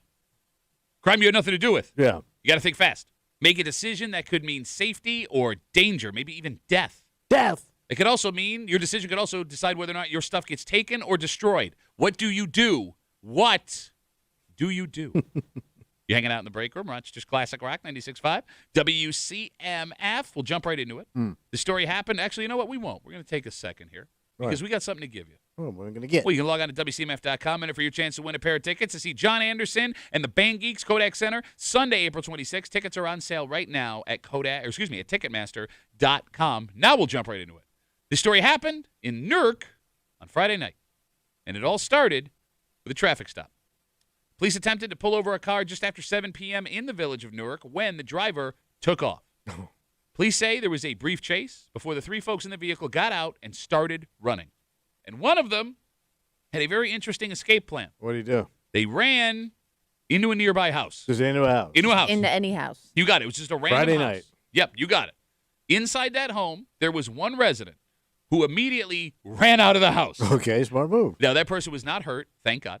Police say there was then a standoff that lasted for about 2 hours before the suspect inside was finally taken into So custody. they had the house like surrounded? It said standoff. Yeah, they would have to. I don't think you put one guy at the front door like, come on, come out. Come on. Dan. The other two suspects currently still at large, but the police say they have identified them, so it's they're just closing in. a matter of time. All right. Yeah. Kimmy, think fast. You're sitting in your living room. Door flies open. Guy runs inside. What do you do? Go. I'm probably running You're dead. out the No, you're back dead. door. He is running in. I'm running out. All right, so you're The leaving. first instinct is to exit. All right, you're leaving immediately. Probably. Tommy, think fast. Same question. Go. I don't know what's going on. I may be stunned. Yeah. There might just be sit there. Yeah, a second where you're Like, processing. what's happening? Like, you know what I mean? Like, this is so out of the ordinary. Because I know this happened to an older couple in my older extended family where a guy just Oh. ran into the house. Okay. She was cooking. He, was medically, he couldn't get out of the house. And they just sat there, and the guy just finally left. But he was just hanging out? Like She was kept he... cooking. Oh. But they just pretend he's not there? No, they knew Like he it was a there. Patrick Swayze ghost situation? I mean, yeah, the one, he only spoke limited English, mostly Okay. Italian. Okay. And they were older, and she just kept cooking, man. Well, I mean, you don't want to I ruin mean, the I think if sauce. he would have sat down, she would have fixed him a plate. Okay. All right. But I don't know, because what? I don't know if I ran out of the house. Where am I going? No, I mean, well, don't know. away from Backyard? there. Neighbor's Yeah, house? you just I go. I don't have some outside fortress that protects me. Well, I think I would find like a neighbor, be like, "Hey, somebody's in my house. Can I use your phone?" Hey, by the way, Well, don't probably come to if I my don't have house one. with your goddamn problems. I don't want that guy coming to You my would house. help a neighbor What if who had he a follows stranger me to in their your house? I don't want that. I'd be really pissed if You just somebody shut the- ran out of slam their the house door in their face. to come to my house. Next Yeah. thing the guy's coming over They're to my looking for house. safety. Well, yeah, you wouldn't take Yeah. a neighbor in because somebody ran No, into their no, house. What if the guy's right behind it? Now I got neighbor and this future convict in my Well, house. if this person runs up, you could say, okay, come in and lock the I know. door. Because that'll solve Well, the whole yeah. thing. Okay. The phone number is 252 Thank God you're not WCMF. my neighbor. Seriously. 252-9263. Now, here we have the gift of hindsight and the That's it. knowledge that the person just was running away from your traffic stop. But to your point, you would have no idea what is Some happening. kind of maniac. In the moment, I think the majority of us, you have no idea why that person is there. Is your first thought, did they do something wrong? Or is your first thought something wrong is being done to them? Because that is also a possibility. Based on what they look like. Well, what does that mean? If they look like a scuzz. What does a scuzz look like? Scuzz is running from the law. No, but like if they're in a bad situation, let's say Yeah. they've been held by someone for a while, they would look like scuzz. Yeah. Nobody Yeah. holds on to scuzz. Nobody takes scuzz hostage. Bro. Scuzz means bad business. If you look shady scuzz, Shady scuzz. One of I my would argue favorite the- rappers from the late 90s. The more scuzz you look, the more you look like you need help. Yes, I agree. Because like here's the thing. There's one of two options. What's that? Well, there's three. There's this person is doing something bad. Yeah. This person has something bad done to them, or they're just having a mental break. So taking mental break out of it, if you run out of there, you may be leaving that person to something terrible because you're not there to help them. Yeah. I'm not helping that bastard. Look, my first thought, honestly, would be if someone ran into my house, not that they are trying to do something bad to me, but something bad happened to them, because what idiot criminal runs in someone else's house? I know, but here you go. All right, 252-WCMF, 252-9263. Josh writes us on Instagram. If that guy broke in our house, he's getting a full magazine put into him. Okay. Well, who has magazines anymore? Why would you hit him over the head with a magazine? Good housekeeping. Look, I get that everyone that owns a gun is thinking this is what I own the gun for. Yeah. But I want you to keep this in mind. It's a Friday night. It was around like 7:30, 8 o'clock, I think. Yeah. You're probably just sitting on your couch watching TV. With a pistol on your hip. And that's just it. You don't take no lip. Shoot a back of spit. Unless you have a holster on. You'd have to be my brother. Yes, or you have a gun hidden in every room of your house, which if you have kids, that's not feasible. Yeah. Right? You wouldn't have the ability, if that person wanted to hurt you, to go get your gun. That's true. Right? It's like, Annie, go get your gun, but Annie's not here to get your gun. So, like, I mean, that's the funny part. Like, even with the gun in the house, you might still be running the hell out of there. 252 WCMF. All right, we've been rambling here. Tommy's not helping. He's helping himself and nobody else. Yes. That's your take. Kimmy's running out of there. Phil's on CMF. Hey, Phil, how are you, buddy? I'm doing good, man. Good morning, guys. What up? Yeah, I was fishing on the canal. It's crazy stuff started going down. I heard so many sirens. I was like, what is going on right now? So, went to Facebook and figured it out. But I'm standing my ground. Okay, so all right, you own a weapon. Yeah. All right, where do you keep your weapon? There's a lot everywhere, honestly. So you got weapons stashed behind everything. Like if you go for a cookie, you lose a finger. That's how bad it is at Phil's house. Well, you might lose a finger because he wanted that cookie. There's shotguns in a couple of places in the house. All right, Phil. All right, can I ask you a couple of physical stats? Do you mind, buddy? Physical stat? What's your height? 6'2". 6'2". What's your weight? 205. All right, so 225. All right, Phil, would you describe yourself? Would you describe yourself as an agile gentleman? Yes. Okay, Tough Phil. guy. All right, Phil, what I'm asking is, do you think you have the physical ability, if out of nowhere, you're sitting there, you're in your pajama pants, you got chips on your shirt, right? You got your hand in your pants. Wait, know this is Phil full of chips? You got Cheeto fingers. You got Cheeto fingers, Phil. Guy runs in your front door. You think you have the physical Cheeto ability finger Phil. to get to your weapon before this guy gets to you, if he has negative intentions? I don't need a weapon. Okay, Phil's going to he's going to hit him with the Take Cheeto you down dust with in the a eyes. Cheeto finger. I got two hands, man. All right. Why do I need a weapon? Well, I'm just saying, again, it happens immediately, Phil. Two hands full of Cheetos. All right, Phil, stand your ground, buddy. Stay safe out there, all right? Thank you. You have a great day, guys. There goes you too. Thanks, Phil. There goes Phil. You don't mess with Phil. I'm not trying to. You don't mess with no Phil. Why don't you mess with Phil? Well, I'll tell you why. Because he's broad at the shoulder and narrow at the hip. And he don't take no lip. But them Cheeto fingers beat your ass. Whoa. Yellow tongue spit. Look. What would you do with those Cheeto hands, though, if it's a woman running in your house? Well, I mean, because I don't think your first instinct would be to take her down. Would it? I mean, I know it's still scary. I mean, again, it's a stranger. If I see a woman, I'm assuming she's running from something scary. Yes. Yeah. Right. So Yes. I'm going to. But you don't know. No, you're right. That woman could be there to hurt me. I mean, if you're asked what you do with Cheeto fingers, a Cheeto thumb in the eye will take somebody down. A Cheeto? Yeah. All right.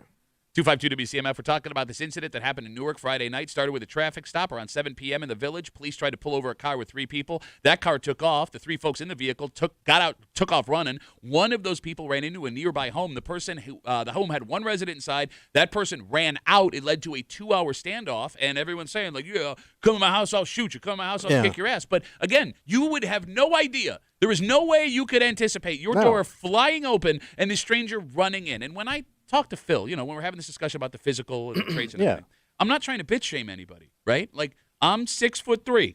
I'm a big dude. I know how to handle myself. I don't think I would have the wherewithal in that moment without any prior knowledge to be, now we're fighting or flighting. Yeah, he's got the element of surprise. 100%. Yeah. And by the way, it doesn't sound like this person who ran in the house had the intention of hurting anybody. And I know you don't know that in the moment. No, but it sounds like they're just on the run. Exactly. Well, I guess what I'm getting at is, what if this person is, either just trying to get away, and you now make this a thing in your house, and you wouldn't have been hurt had you just let it be. Okay. Or, again, even worse, this person is looking for help from somebody else, and you beat the hell out of them. Oh, that's true. And I don't know what the right answer is, because you're right. If you don't do anything, you could be putting yourself in grave danger as well. I just think that we, as men specifically, have way too much confidence in ourselves and our ability in the moment. Yeah, and you're always taught to defend yourself, be a man, stand up, don't let anybody push you around. Put the Cheetos down and let's rumble, baby. How hard is it to clean Cheeto dust out of a pistol? Oh, it's tough, man. You know what I'm saying? Yeah. Yeah, you got to wipe that son of a bitch down. Because, like, when that gun goes off, right, some of that Cheeto dust is getting into the mechanics of the gun. Oh, yeah. So you got to blow it out. Well, no, I wouldn't. I would take it to someone. Oh, to a Cheeto gunsmith? I would love to know, like, folks that work on weapons, the weirdest service calls that you've gotten.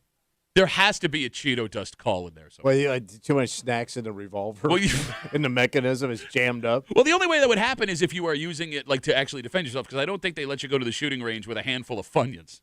What if you went to jam that magazine in there, and there was a goddamn Cheeto in the chamber? The most delicious game of Russian roulette. 252 WCMF. Let's talk to John. Hey, Johnny, how are you, buddy? I'm doing pretty good. I'm listening and I'm laughing on what some of the people are saying about what they would do. Okay. You got me on the air, okay? Yeah, go ahead. You don't know what you would do in that situation, whether you had a gun in every room, because you can have a gun. You know, I see a lot of people with guns, but how do they know they're not the fastest idea that the person coming in is not faster than them, you know, with a gun? Well, John, that's why you have to do your sprint training every week. You start with skips, right? You get your legs built, and then you slowly build up. John, do you own a weapon yourself? No, I don't. You aren't. All right, so let me ask you a question. Door flies in, you're sitting, you got Cheeto fingers too, you and Phil eating your Cheetos, right? Door flies open, person runs in, your first move is what? Probably just to sit there and probably see if there's an in and out. But if I can do something at that time, the only time you can really do something is the beginning of the action once you see that door fly open. Right. If you don't see that door fly open, or somebody's if you're by yourself, I mean, if you got somebody, you know, people in the house, maybe you have a chance on doing something. But when I hear the last guy talk about I got my hands and everything, I don't care for karate or anything. You are not faster than a gun if a person. Well, no, you're right. Well, I don't know. I mean, Chuck Norris just died. I think he was faster than a gun. Oh, yeah. Yeah, right. That's what killed him. He thought he was faster than a gun. All right, John, thanks for the call, buddy. Have a good rest of the day. John just wanted to recap the whole story at every call that we've gotten. All right, do either of you guys lock your doors when you're sitting in your house? Yeah. You do? Yeah, I think so, yeah. For the most part. When you're in your house, you lock your doors? Not all of them. So no. I mean, some of us just stay locked if we don't use them. Okay. I think the one we come in and out of all the time, no. Because we got a dog. You're constantly let the dog out. Oh, yeah, no, I hear you. Okay. So does this story make you want to lock all your doors when you're in the house? No. My neighborhood. Bro, it's Newark, man. You don't, I mean, I know. Okay, let me try this again. Listen, I live in a safe old neighborhood. Some people believe that there are places that are more dangerous than others. Okay. With the very rare exception of like 2 or 3 neighborhoods in Rochester, it's a misnomer. Because nobody would think Newark and think like the capital of crime of upstate New York, right? But it happened in Newark. These things can happen in Pittsford. They can happen in Gates. I just find it interesting as a guy who pays for the home security system and the cameras and talks about, I'm scared to walk across the street in the city at 5 o'clock in the morning. You hear this story of this guy just sitting with Cheeto fingers. We're all assuming that they were eating Cheetos. Yeah. Doesn't have the door locked potentially, and you go, oh, I'm not going to lock it. I got to unlock it to let the damn dog out. I hear you, man. That's tough. You know, You got to do in this. and out, You gotta in do and that. out, You gotta in do and out. this, and then that again. I don't want to wear the locks out. You got to do that. Let's take a break. All right. Someone in this room is about to get a free burrito today. A free burrito. Free burrito, buddy. And here's the Is thing. it like National Burrito Day? No. But the other 2 people who are not getting a free burrito Yeah. could also get a free burrito if they are willing to do what this other super cool guy is willing to do. And I'm telling you this right now. I don't care if you are a fan. I don't care if you've ever watched this thing one time in your life. So you had to do something to earn your burrito. For a free meal, everybody right now in this country should be willing to put this on. Damn. And we'll tell you how to get yourself a free burrito. Next, here in the break room on CMF. But first,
I know this ain't your style.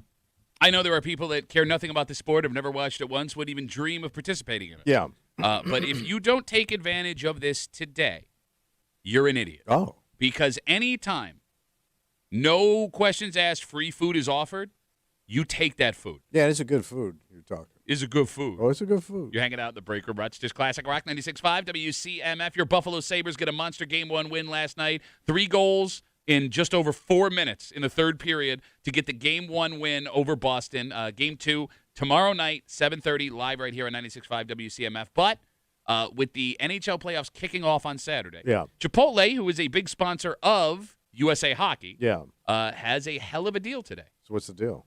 Today, April 20th, any fan wearing a hockey jersey to a Chipotle in the United States after 3 o'clock will get a buy one, get one free entree deal. Wow. So I just have to have some hockey stuff on me of any team. Jersey. Hockey, any hockey jersey. Oh, jersey. Any right. hockey jersey.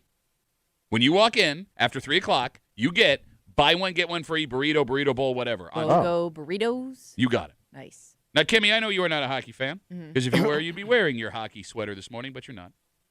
Are you willing to put on a hockey jersey for a free burrito? Yeah. Yeah, why wouldn't you? Okay. If you knew it was going on. If you were planning ahead of time. Well, not everybody listening knows, right? If you Yeah. have a hockey sweater, Yeah. and by the way, I shouldn't say you're not a hockey fan. You cover hockey for a living. My apologies. Yeah. I meant the fact you're not wearing your Sabre stuff this morning is bothering me a little bit. You know what? My Sabre stuff's a little outdated. Yeah, that's what makes it cool. This jersey's 30 years old. Yeah, but it was like, I bought it like around the time when it wasn't cool. Gotcha, okay. You know? Not vintage enough. I don't know. Yeah, not vintage enough. All right, so you'll be taking advantage of this at some point this evening. Maybe. Okay. Tommy? Yeah. What's up? You can eat Chipotle. They got lots of Whole Foods and healthy stuff. No, you can. Legitimately, Yeah, lots of vegetables. You'll be getting your buy one, get one free entree at Chipotle today? No, but my wife would. Well, why don't you tell her? We don't have any Sabre stuff. Oh, I got here. I'll give you my jersey right now. I got another one in the car. She would definitely do this. I will take my jersey off, and I'll give it to you, and I'll just put my other one out of the car. And Deal. what? I already got dinner thawed tonight. Yeah. I do take it back. We do have a hockey jersey, but it's an Eichel jersey, and I just don't know if that's worth the free burrito. Look, I despise that man. Did he go bad? Yeah, remember everything that happened? Not He great. left. Everybody Not hates him. great. But No, he's not bad. No, well, I mean, it depends on what bad is. Look, the bottom line is this. No, you can put on an Eichel jersey for a free burrito. I don't think anyone's So gonna how much hate is you. this worth? $5? Well, $10 to $12, depending on what you're getting. $10. It's free food, man. That's right. You're going to say no to free food. All you have to do is wear it's a a bunch shirt. of rice and beans. Yeah, that would be Chipotle. All you have to do is wear a shirt, and you get free food. How does it sound like a steak or something? Man, you are such a catty bitch. I got my really fancy black turtleneck on today, and I don't want to ruin that. You're wearing a hockey jersey without a crest on it. Oh. Would this pass? Well, I don't know. What are you, the Manitoba man boobs? Were they a team? Oh, yeah. Oh, bouncy.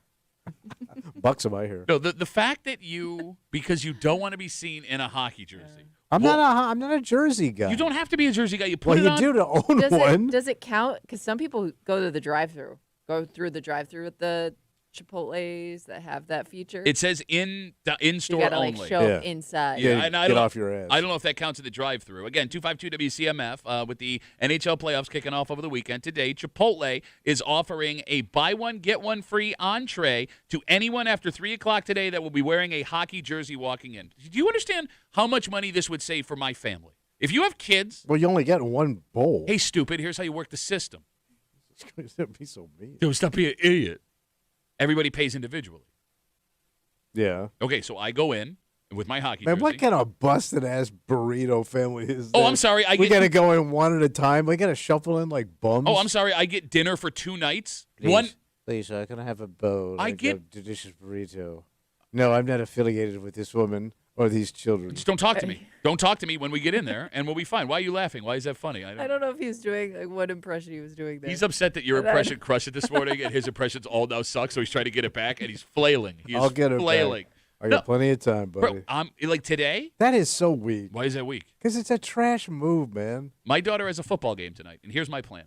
I'm going to bring 3 other hockey jerseys to my daughter's football game. And I'm going to give one to my wife, and I'm going to give one to each of my daughters. Oh, you all have to show up in one? Well, if we can each buy one, get one free. Yeah, because it's only I thought it was like one per order. customer. Per customer. Per jersey. Yeah, you got it. So you have to walk in individually. Yes. Okay. Order individually. Yes. Pay individually. Yeah. Yes. And here's your $4 bowl of rice. Okay, it's a $12 bowl of rice. Let me put it this By way. the way, you keep jacking up. Will you put shrimp in there now?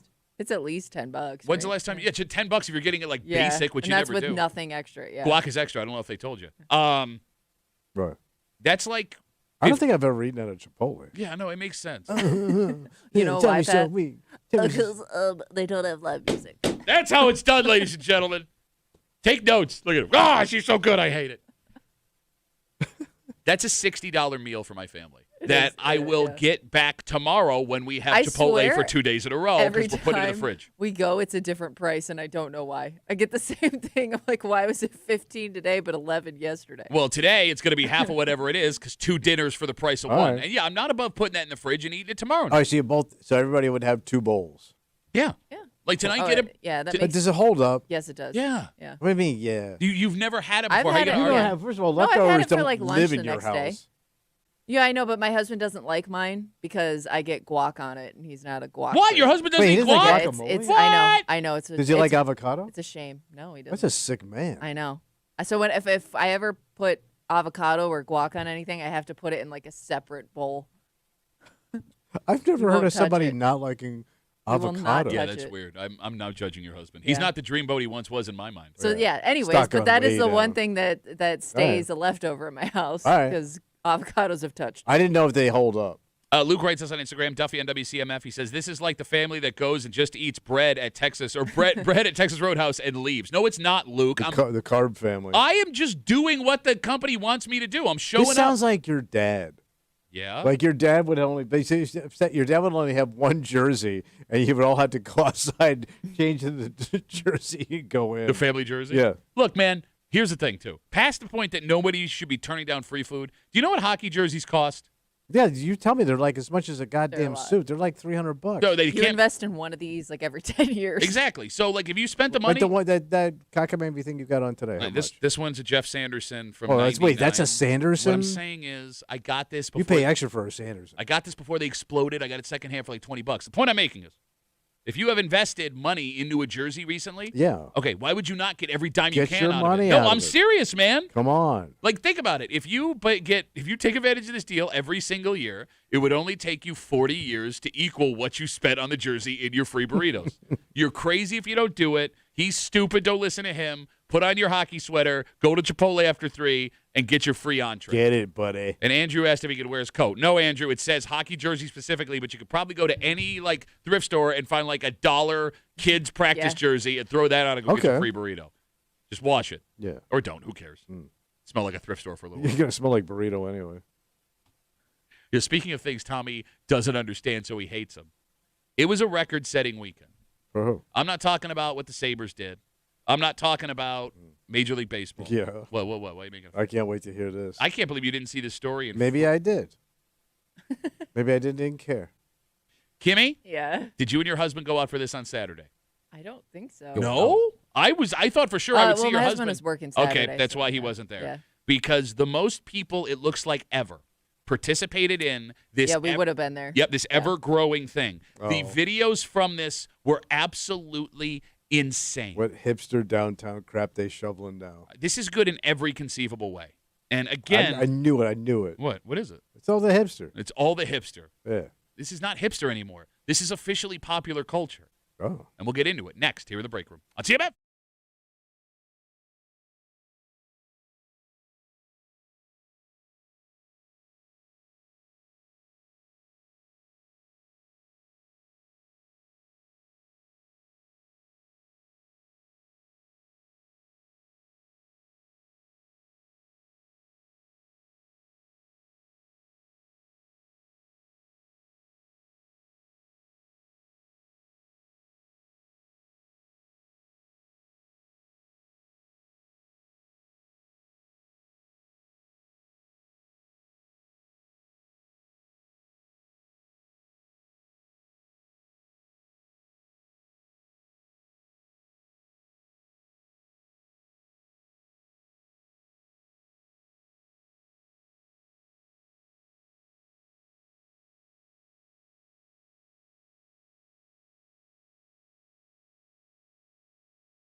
Red Wings had a homestand all weekend.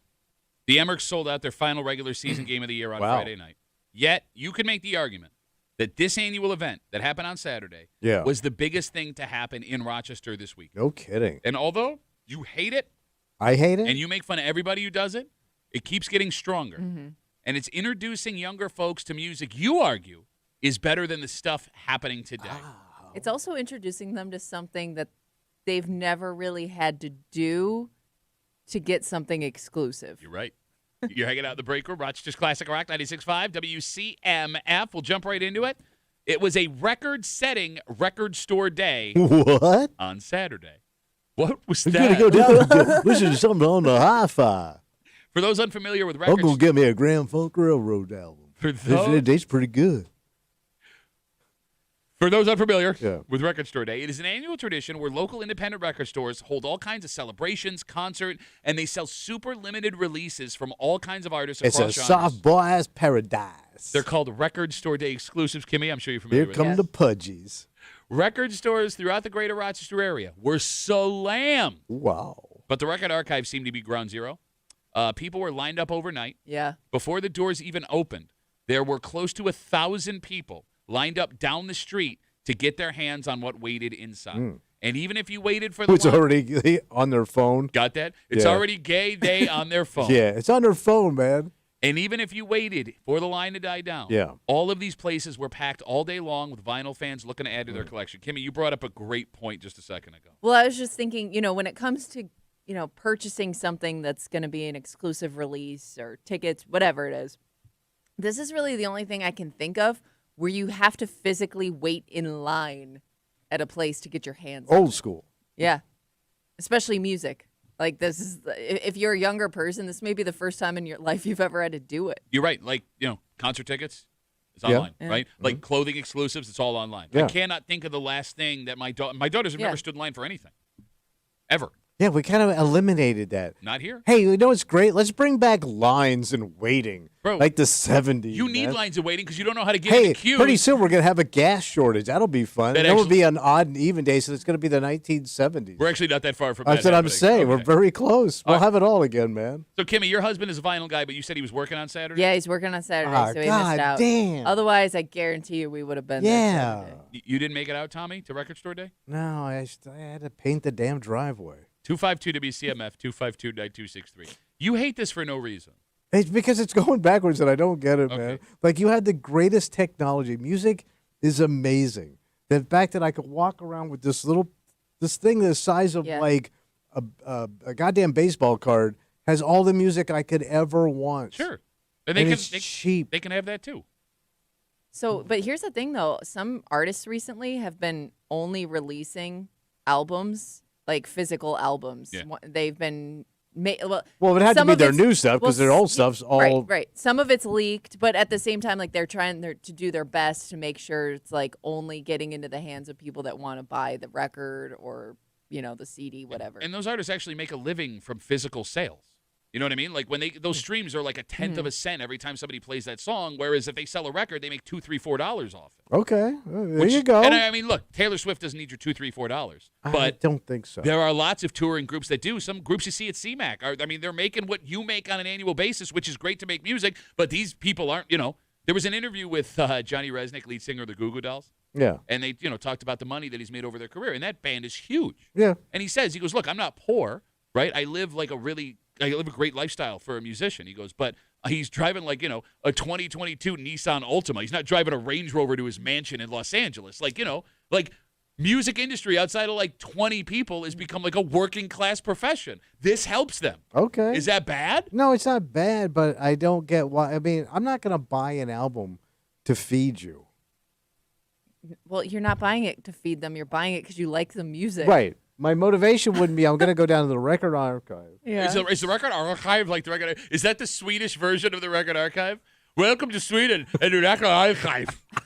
You come, you buy record. It's very good. I ain't giving no Trent. The Record Archive. Goddamn gas money. Let him go figure it out. I'm buying the music. I want convenience. Okay. Like, I don't get it, man. You have to sit and listen to this music. You are dressed like somebody that would go sit, put on a pair of headphones, and listen to the music. It just sounds better on vinyl, man. And the amount of know-it-alls in that line that don't shut up about their God. Thank you, right? Oh, my God. Gonna break down every tune, what to do, war. Turtleneck black, eccentric. When I saw them last, they were great at Silver Stadium, man. Well, you know what's weird is we got audio of Tommy actually calling the Record Archive to try and get a reservation in line on Saturday morning. Yeah, Kimmy, do we have that audio? Excuse me. Why do I have to keep excusing myself while I'm calling on the phone? I don't like vinyl, but is there going to be live music? Which there was. There was live music.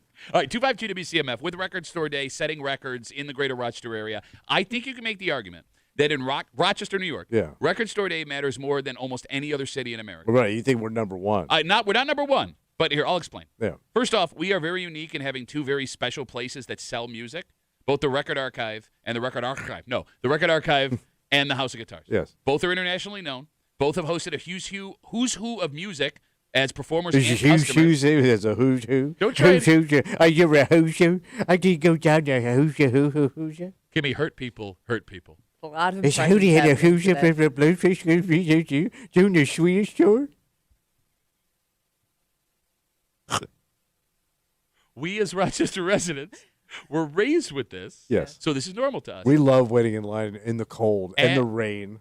Add to that, Yeah. Rochester has a deep music history. Oh, yeah. Right? There's the proper side of it. Eastman, musicians from all over the planet, some of the best come to study here. The Grammys per capita we've talked about has to be one of the highest in the country. Mm-hmm. Those people obviously love music. Then comes the popular side of music. The clubs from back in the day that brought in major talent before they blew up. Penny Arcade, Bug Jar, right? Those two stand out. It seems that everybody knows someone who has played on a major album, toured with an international group, was a producer or in the room when somebody was here. I mean, hell, that kid from Rochester, Kimmy, just placed third on The Voice last week. Yeah. Right? Yeah. I mean, it's like in us. Yeah.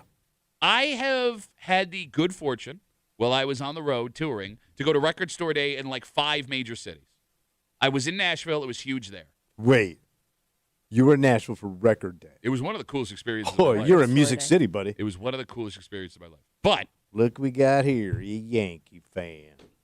Probably likes to read books and such.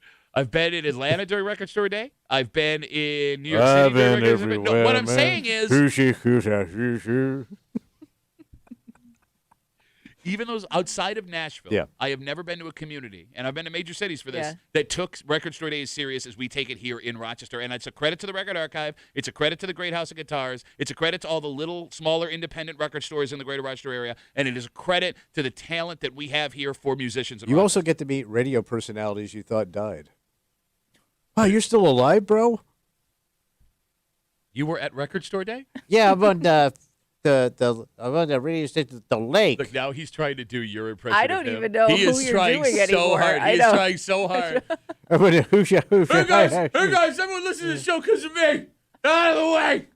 Coming through. Talent. 252 WCMF, record-setting Record Store Day here in Rochester. Folks were camping out overnight at the Record Archive. The line looked to be 1,000 Pretty people long. deep before Yeah. the door even opened, and all day it was cranking. And that We was used to have the same line at church, Pat. that was just the record. When's the last time you went to church? Church? Yeah. Oh, it's been a while. Yeah. Oh, yeah, I No, do not the, church. Church. I do the big ones. No, you don't. Weddings. I went, oh, your wedding. Yeah, you're right. That was the last time Yeah. you went to church. Yeah. Look, Good stuff. Record Store Day and the success of vinyl in this town is good in every conceivable way. It is a big boom for small business. That's good.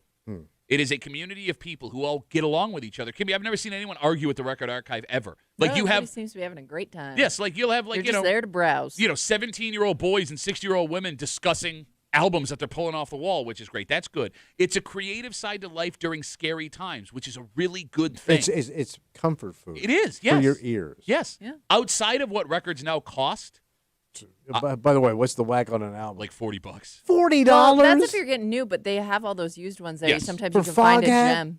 No, she's right. You can Yeah. find stuff for $2, Everything- $3, $4. yeah, but it's all bucks. scratchy. It's not No. all scratchy. If you didn't know what scratchy sounded like, ladies and gentlemen, the sound effects master, Tommy Muley. Laura. It's only $2. It's warped. It was $2 though. Kimmy is right. No, Right. there is a vast selection of used stuff. Something for everybody. Yes, and but- every budget. But no, the only thing that sucks about new vinyl is it's between $30 and $50. Oh, depending. yeah. And that's just and for it's not portable. Sometimes You it's like literally have to special go home, edition. Yeah. sit down, Yeah. and listen to They it. make portable record players, like ones that you can like bring with you anywhere you want to go. Set it up. Yeah, it's not that hard.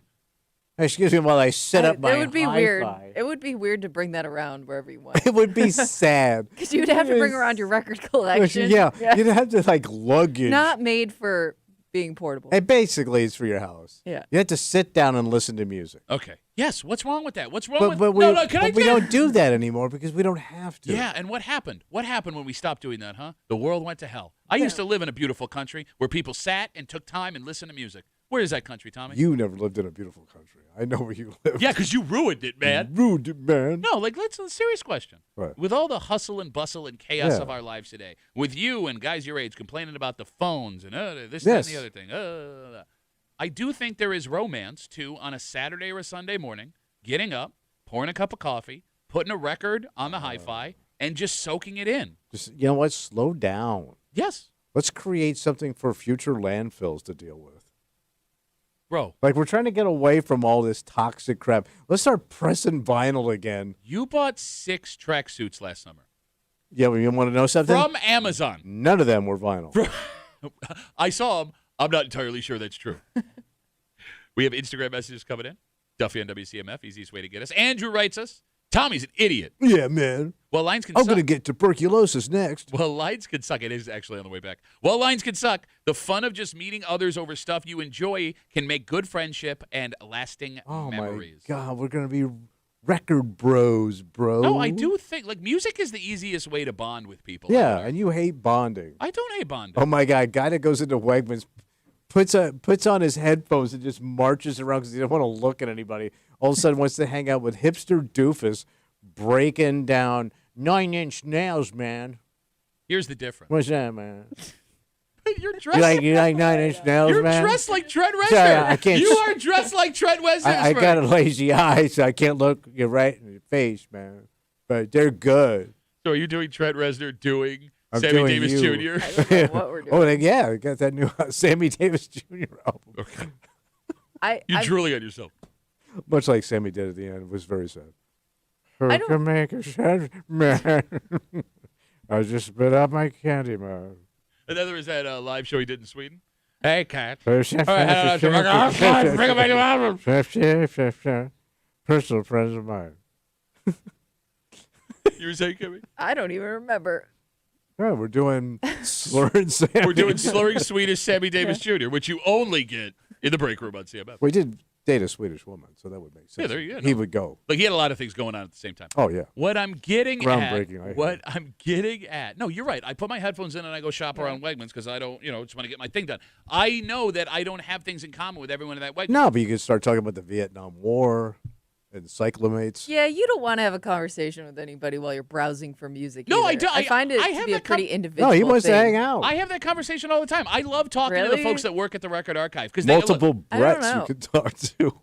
You think Brett's a hipster name? How old are you? How Brett is old a are you? hipster name. It's coming around. Look, I love the folks that work at the Record Archive, and Yeah. here's why. Because everybody has different eclectic tastes in music. Sure. No matter what you can look at someone and know what kind of music they're into. Get a feel for the guy. It doesn't matter what you ask them. They have information about everything. Same goes for the Hog, man. Like, those people that work over there have this encyclopedic knowledge from being there for years and years, and I find that interesting. By the way, I do the same thing when I go to sporting events. I don't put my headphones in. I want to be a part of that crew because that's me. Can I just be me, man? Yeah, that's what I'm trying to say. Are we doing Sammy again? What's happening? The coolest part about this, What's that? What's the cool part? I would argue, there's nothing else like it. Fans of every genre of music enjoying the day together. You don't see that with sports because even last night at the Sabres game, there's Bruin fans that did not have a good time. Yeah. You don't see that with movies because there's no really genre of movies that everybody is into anymore. These folks at Record Store Day yesterday are folks that would never spend a minute together on a regular basis, and they were sharing this unique experience. And I think, personally, Yeah, what's that? that is a beautiful thing. Well, it is. In a world like this today, everybody coming together just to run their goddamn mouth, talk about what they think is so cool about this album. I saw them. They were at Silver Stadium. They were awesome, man. Did you only go to Silver Stadium shows? That's Silver Stadium's where it was at, man. It was where it's at. That Yeah. and Hollander. Oh yeah, Hollander, man. Yeah.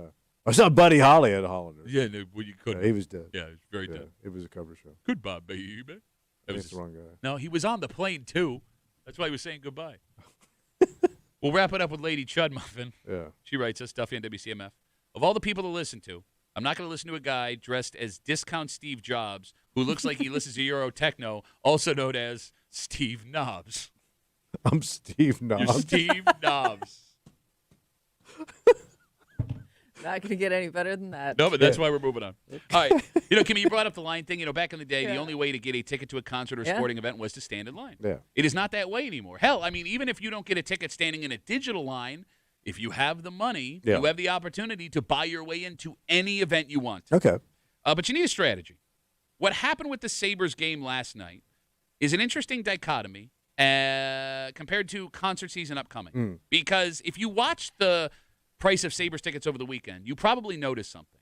And it's actually the exact opposite based on the data that we have for concert tickets over the last few summers. And I will explain everything. Okay. Because if you want to go to a sporting event or a concert on the secondary market, we have your strategy to ensure that you pay the least amount of money every time. Oh, this is great. And we'll give it to you next here in the break room on CMF.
With concert ticket season on the horizon, Yeah. you need a ticket buying strategy. What do I do? Well, with the Sabres in the playoffs, you may need a ticket buying strategy. And those two strategies are opposite each other. Because something has been happening the last couple of months with sports in our area that you may think gives you the blueprint to save the most money possible going to a game. And you might be wrong. Oh. At least based on the data that we have in front of us. What's the data say? You're hanging out in the break room, Rochester's Classic Rock 96.5. WCMF. Hold on. I'm holding. Hold. Ooh, what am I going to get? Well, you can go to the contest page right now, WCMF.com, enter for your chance to win a $50 gift card to Bill Gray's, home of the world's greatest cheeseburger, and, despite Lent being over, still the best haddock fish fry. Oh. So go do that at WCMF.com. So last night, if you are just waking up, your Buffalo Sabres stormed back down 2-0, dominating the Bruins. They managed to score 3 goals in 4 minutes to take the lead with this Matthias Samuelsson beauty. Swayman leaves it behind the net, but not a clear play. Quinn walks it out to the slot. Shot scores! Matthias Samuelsson! Are you kidding me? Are you kidding me? Are you kidding me? Are you kidding me? 3 goals in 4.5 minutes to take the lead. Okay. Yeah. I promise you, despite the price of the tickets to get in the building last night, no one is disappointed they spent that money. So at puck drop, tickets for that game were between $450 and $500 to get in the door. Yeah, I did. Yeah, we checked it because we were curious. Same. Like right as soon as the puck, So they climbed from around $300 just a few hours after tickets went on sale. So if you were smart enough to buy them right when they hit the secondary market, you saved $200 last night. Kimmy, we also saw the same thing happen with the men's NCAA tournament basketball games in Buffalo. Mm-hmm. They were super expensive, and you and I expected them to come down as the week went on. Yeah. We checked walking in. It was the highest they had been all week. Same exact thing happened with the Blue Jays playoff tickets, where for whatever reason, as the week went on, they got more expensive somehow, peaking right before the game started. So the smart thing to do, it seems, if you are buying tickets for a sporting event, if you cannot get them at face value, buy them as fast as you can on the secondary market. You got to jump on it. There you go. There's your tip of the day. However, that doesn't apply to tickets for every event. There was an article that came out over the weekend that talks about the upcoming summer concert season. So what's the strategy there? Well, here's the thing. The article touches on what a nightmare it is to buy tickets for what they are supposed to cost, right? Like when you are ready to buy a concert ticket from the box office or Ticketmaster or whatever. Fan club gets first shot, whoever the fan club is for that artist. Yeah. Then comes like some credit card reward members. If you're an American Express owner, you get first access to Billy Joel. Then come the folks who own season tickets at the venue it's happening. And when that's all done, maybe the regular public. Here's the scratch. Exactly. It's almost impossible to get face value tickets for concerts. Secondary concert tickets, Kimmy, you know this. Forget about it. Yeah. The price of those things are obscene. But it turns out, only for a little while. So what happens? A study of over 50 concert tours from last summer found that the secondary market cost of a ticket, on average, is 20 to 30% lower the week leading up to the show than it was the month before then. You So understand? a week before is when you pull your move? You got it. Bottom line is this. You're willing to wait it out. Yeah. Hold. Waiting until the last minute for concert tickets is the smart thing to do. In fact, one person who works inside the machine that is the concert ticket sales game says, quote, if you have the courage, the last hour before the doors open can get you tickets half off. Oh, wait, all the way up till, like, they're dimming the lights? This is what this person who works inside. But you got to have balls. Yeah. You got to have patience. Because you could get shut out. So Yes. if we use the data here, if you're going to a sporting event, to save the most money, you buy right away on the secondary market. If you're going to a concert, you wait until the last possible moment. Tommy, when it comes to buying tickets, are you a right-awayer or are you last moment guy? If there's anything I want to do, I'd rather have it in hand, and then that way it's locked up. All right, so if you're going to a concert, you're going to spend 20 to 50% more. Probably, because I don't want to get shut out if it's something I really want to see. Especially if they're not going to come around again maybe for a couple of years. Okay. Like this is your shot. That would suck. If I'm literally, especially if I'm like, I'm going there like to score those tickets. All right, but here's the thing. What? Here's the thing. You're going to get in.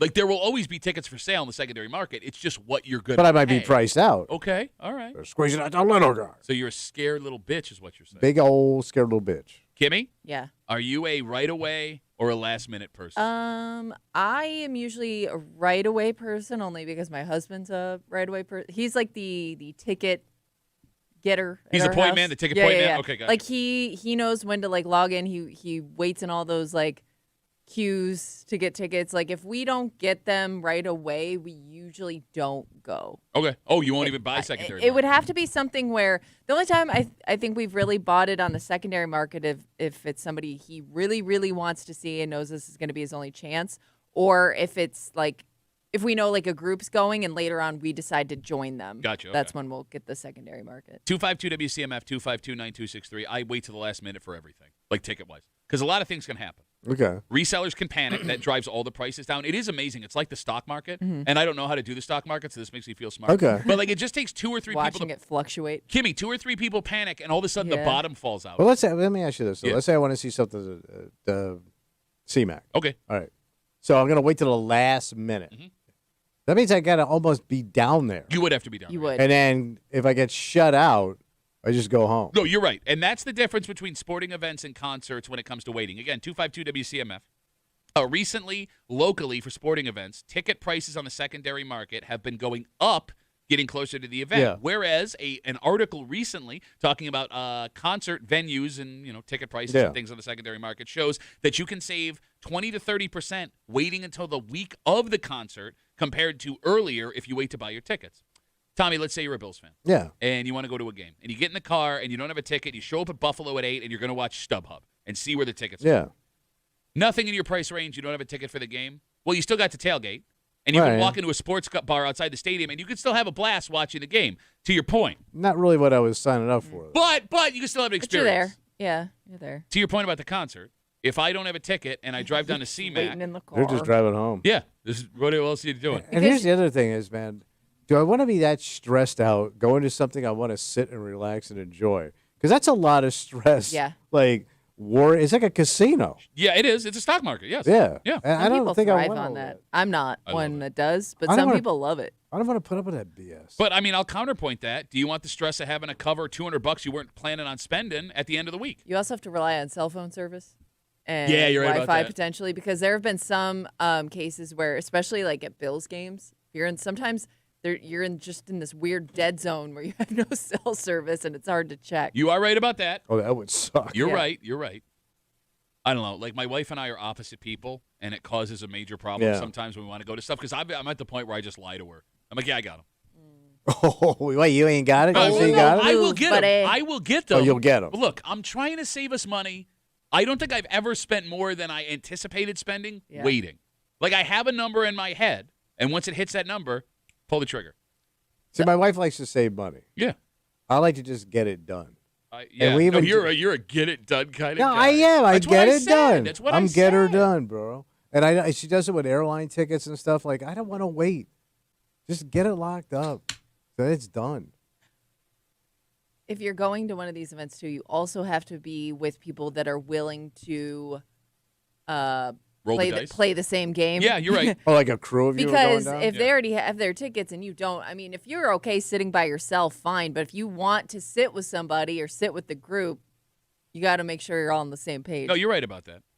Bill writes us on Instagram, Duffy on WCMF. He says, waiting to buy tickets on the last minute depends on how close you live to the venue, in my opinion. I don't know, man. I'll go out. I'll go to another city and wait. Well, I'll wait it out. would you put it in somebody else's hands? No, I need to do it. Like, no, you're going as a group. Yeah. Because my brother did this with one of his ultra-rich buddies. Okay. And he ended up going to see this show, man. And he paid out the you-know-what Oh. twice, bro. And because he put it in that dude's hands, and that dude's got bank. And I'm like, if he's got that much bank, why is he even playing this game? Yeah. No, I know what you mean. But they ended up spending all of $1,000 a seat to see this blind dude sing. What? Yeah, he's an opera guy out of Italy. You've heard of him. Andrew, Andrew Nocia Good, the Italian. I cannot see. I cannot see, but I can count your cash, bitch. It was a weird how he switched genres there at the end. Yeah, It was well, he's very strange. entertaining. Puccelli, that's his name. Ah, gotcha. But he's like a famous like opera guy, right? Obviously. But like this, he put it in this dude's hands, and he got the shaft, man. And He even put his this- shaft in his hands. Yeah. Yeah. A shaft in my hands. So he thinks. Don't tell the Pope. Uh, He says it's a sin. no, like this actually just happened this week because my plan was to go to this Sabres game. Yeah, Right. you've been talking about it nonstop. And I was, I'm waiting for tickets to drop, and like $500 That's insane. It's a lot of money. For It's a a hockey lot stick. of effing money when there's a lot of playoff hockey coming for the Buffalo Sabres. You heard it here first. So, but my brother and I were going to go together. Yeah. And I couldn't pull the So that means you got to spend a Giola? Yeah, well, we just got to buy our own ticket. But that's $1,000 for the two of you. Yes, it is. But like Man, the Duffy boys have come a long way. we didn't go. That's how far we've Y'all come. would have been selling blood years ago. I would have sold blood to go to this. But I guess what I'm saying is, like, I don't feel comfortable pulling the trigger without calling Ryan. Yeah. You know what I mean? So, like, there were a couple of times over the weekend we were like stockbrokers, like on the phone. Like, all right, we're at 4:30. What do we think? We're going to hold? All right, we're going to hold. We're going to hold. We're going to put it to hold. And then it got to Sunday, and it was like, Yeah. maybe Saturday That's night. a lot of stress, man. I enjoy it. I don't know why. It's fun for me. Like, you guys remember when I was buying those tickets for the World Series game? Like, I waited to the last possible Yeah, I know. minute. Yeah. You were locked into your phone all day. It was fun. And you also got to know what you're doing. I don't know what I'm doing. I No, don't I buy. know. Last time I bought a ticket to something. Like I said, I think it's easier to do if you're on your own. You know, you're just worried about because in the case of the Blue Series. Jays tickets, it was just you. You could sit wherever you wanted. Maybe you weren't picky about it, so you could just watch it fluctuate and buy when you felt like it. It's much more complicated if there's another person involved. Well, that was the other argument I got into with my brother. What's that? It was when it started, it was 300 in the door, Yeah. 100 level. There were some tickets for like 400, and I'm like, bro, it's $100. Like, let's just sit in the 100 level. Oh no. And then when the in the door was over what the 100 level was, Yeah. oh no, go work tomorrow. Oh. Is there any chance of the cost of going to an event coming down ever again? I can't imagine how that would happen. Because like we always say, Nothing's coming down. Everything's going the other direction. but like you make those jokes all the time, like you think it can't get any higher, and then you are floored the following year what a ticket to a concert costs, what a ticket to a sporting Well, that event would costs. be. They would have to do it to the point where they're squeezing people out and they're not getting the draw. But it doesn't happen, I haven't seen it yet. and it doesn't make sense because like either people are sacrificing necessities to go to these. But you can't do that forever, right? But they keep doing It it. keeps going up. Like these Sabres tickets, for example. By the way, they are the most expensive in the NHL right now, league wide. It is the most expensive ticket. And Buffalo has to be one of the poorer cities in the playoffs. Yeah, but a decade and a half drought, right? I know, Like, but still, you're finding the money. no, you're right. But if we stopped buying these tickets, the prices would have to come Oh, down. Yeah. It's simple supply and demand. If you turn your back, yeah. I mean, actually, it's happening with Kid Rock's tour right now. Did you see this? No, what happened to King Rock? So they're having a real hard time selling tickets. They are now offering half-off tickets to like this tour that he's doing, which is interesting because if you can still make money on half-off tickets, you were a dick for the full-price tickets in the first place. Because like if you couldn't make money, you wouldn't have had the concert. Right, You wouldn't be selling right. them half Sure. price. Like, hey man, kind of showing your ass here, Well, your white Michigan ass. All right, let's take a break. Big holiday today. Can't believe it hasn't come up yet. holiday. Are you Monday. kidding me right now, man? This is what Kimmy Freaking lives Monday. for. Kimmy's been waiting all So year, it's not makeup day. all year It's not broad day. for the deadhead to come down the Not tree. Fashion Week. And what's funny about this holiday is if you ask people who say they're in the know, you're going to get 9 different explanations as to why it is today. Have I ever heard of this? You have. Yes. I can't believe 100%. Look at your phone right now. Working on this station for as long as you have. What am I looking for? You're kidding me. I'm looking at It's my not phone. clicking. No, it's not for him. I don't know what to tell you. All right, we'll fill him in. I don't know what you're talking about. And why everybody that wants to tell you what this day is all about also doesn't know what they're talking Oh. about next here in the break room. On CMF.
You still haven't figured it out. What's that? Today, the holiday.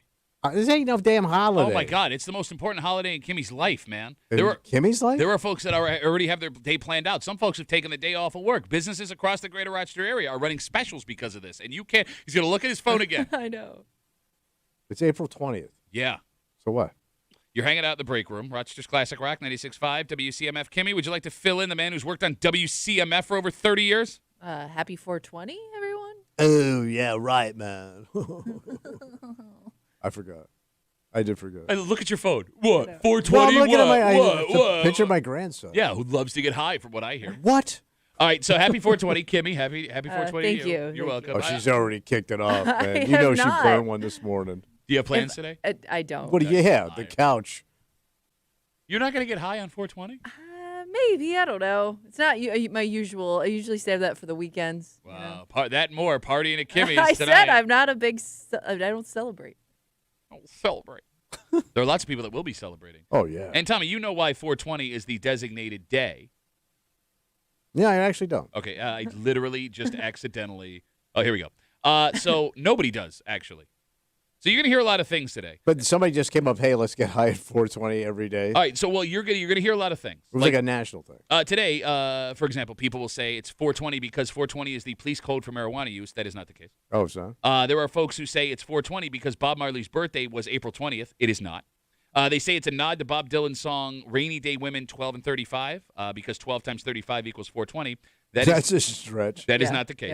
Yeah. The most common belief where it came from are a group of 5 students in a high school in California who would meet at 420 to like get after high. school. Yeah, after school, and they started using it as a code. One of those kids ended up working as a roadie for the Grateful Dead, popularized the term with the band, and then in 1990, it showed up on a flyer. It ended up in High Times, but even that is disputed.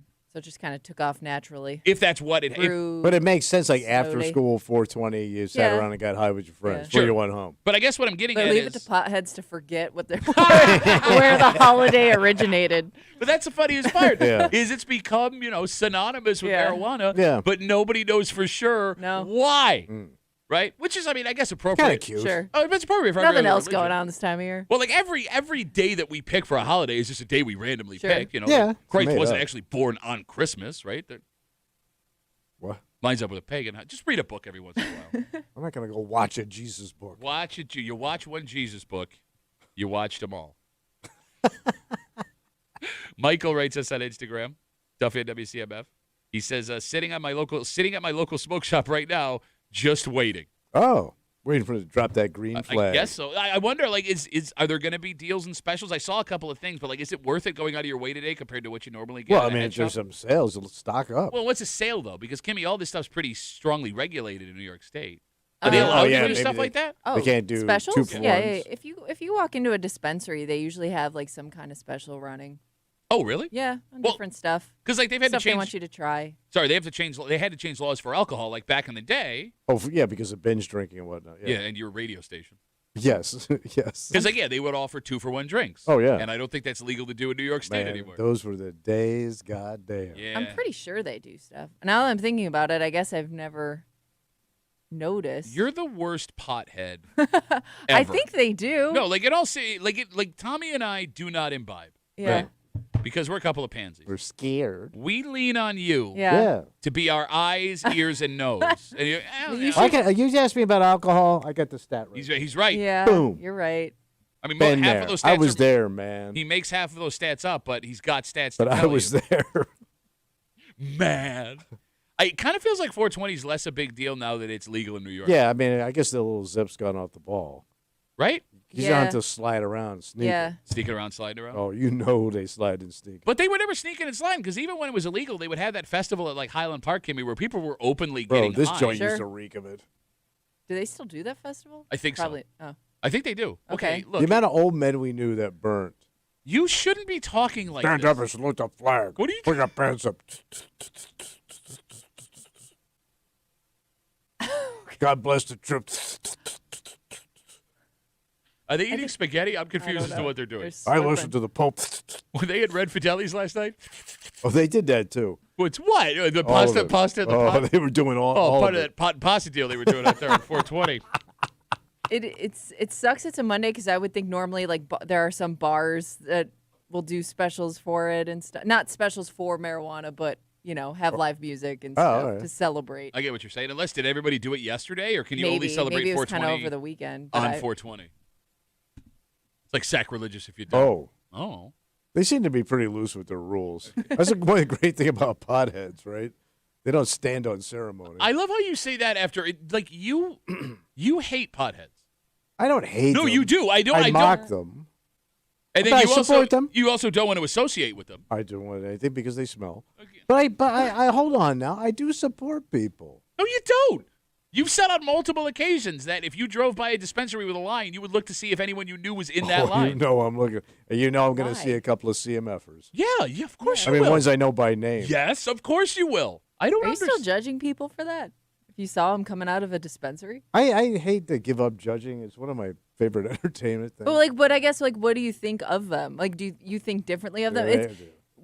What? No, you heard him. Oh, yeah, first one in line. But you wouldn't assume that they do it already? Like, I feel like I already know most of the people that do it. Or I wouldn't even think twice if they did at this point with it being legal. I would judge them. I mean, I wouldn't judge Kimmy because we tease her and we already know. But you already know I do it. Right. That's weird. Oh, if I see somebody I didn't know doing it? Yeah. I mean, I know them and I didn't know. Oh, yeah. I can't wait to come up and tell my wife and then come in and tell you guys. But why? Because it kind of makes them cooler.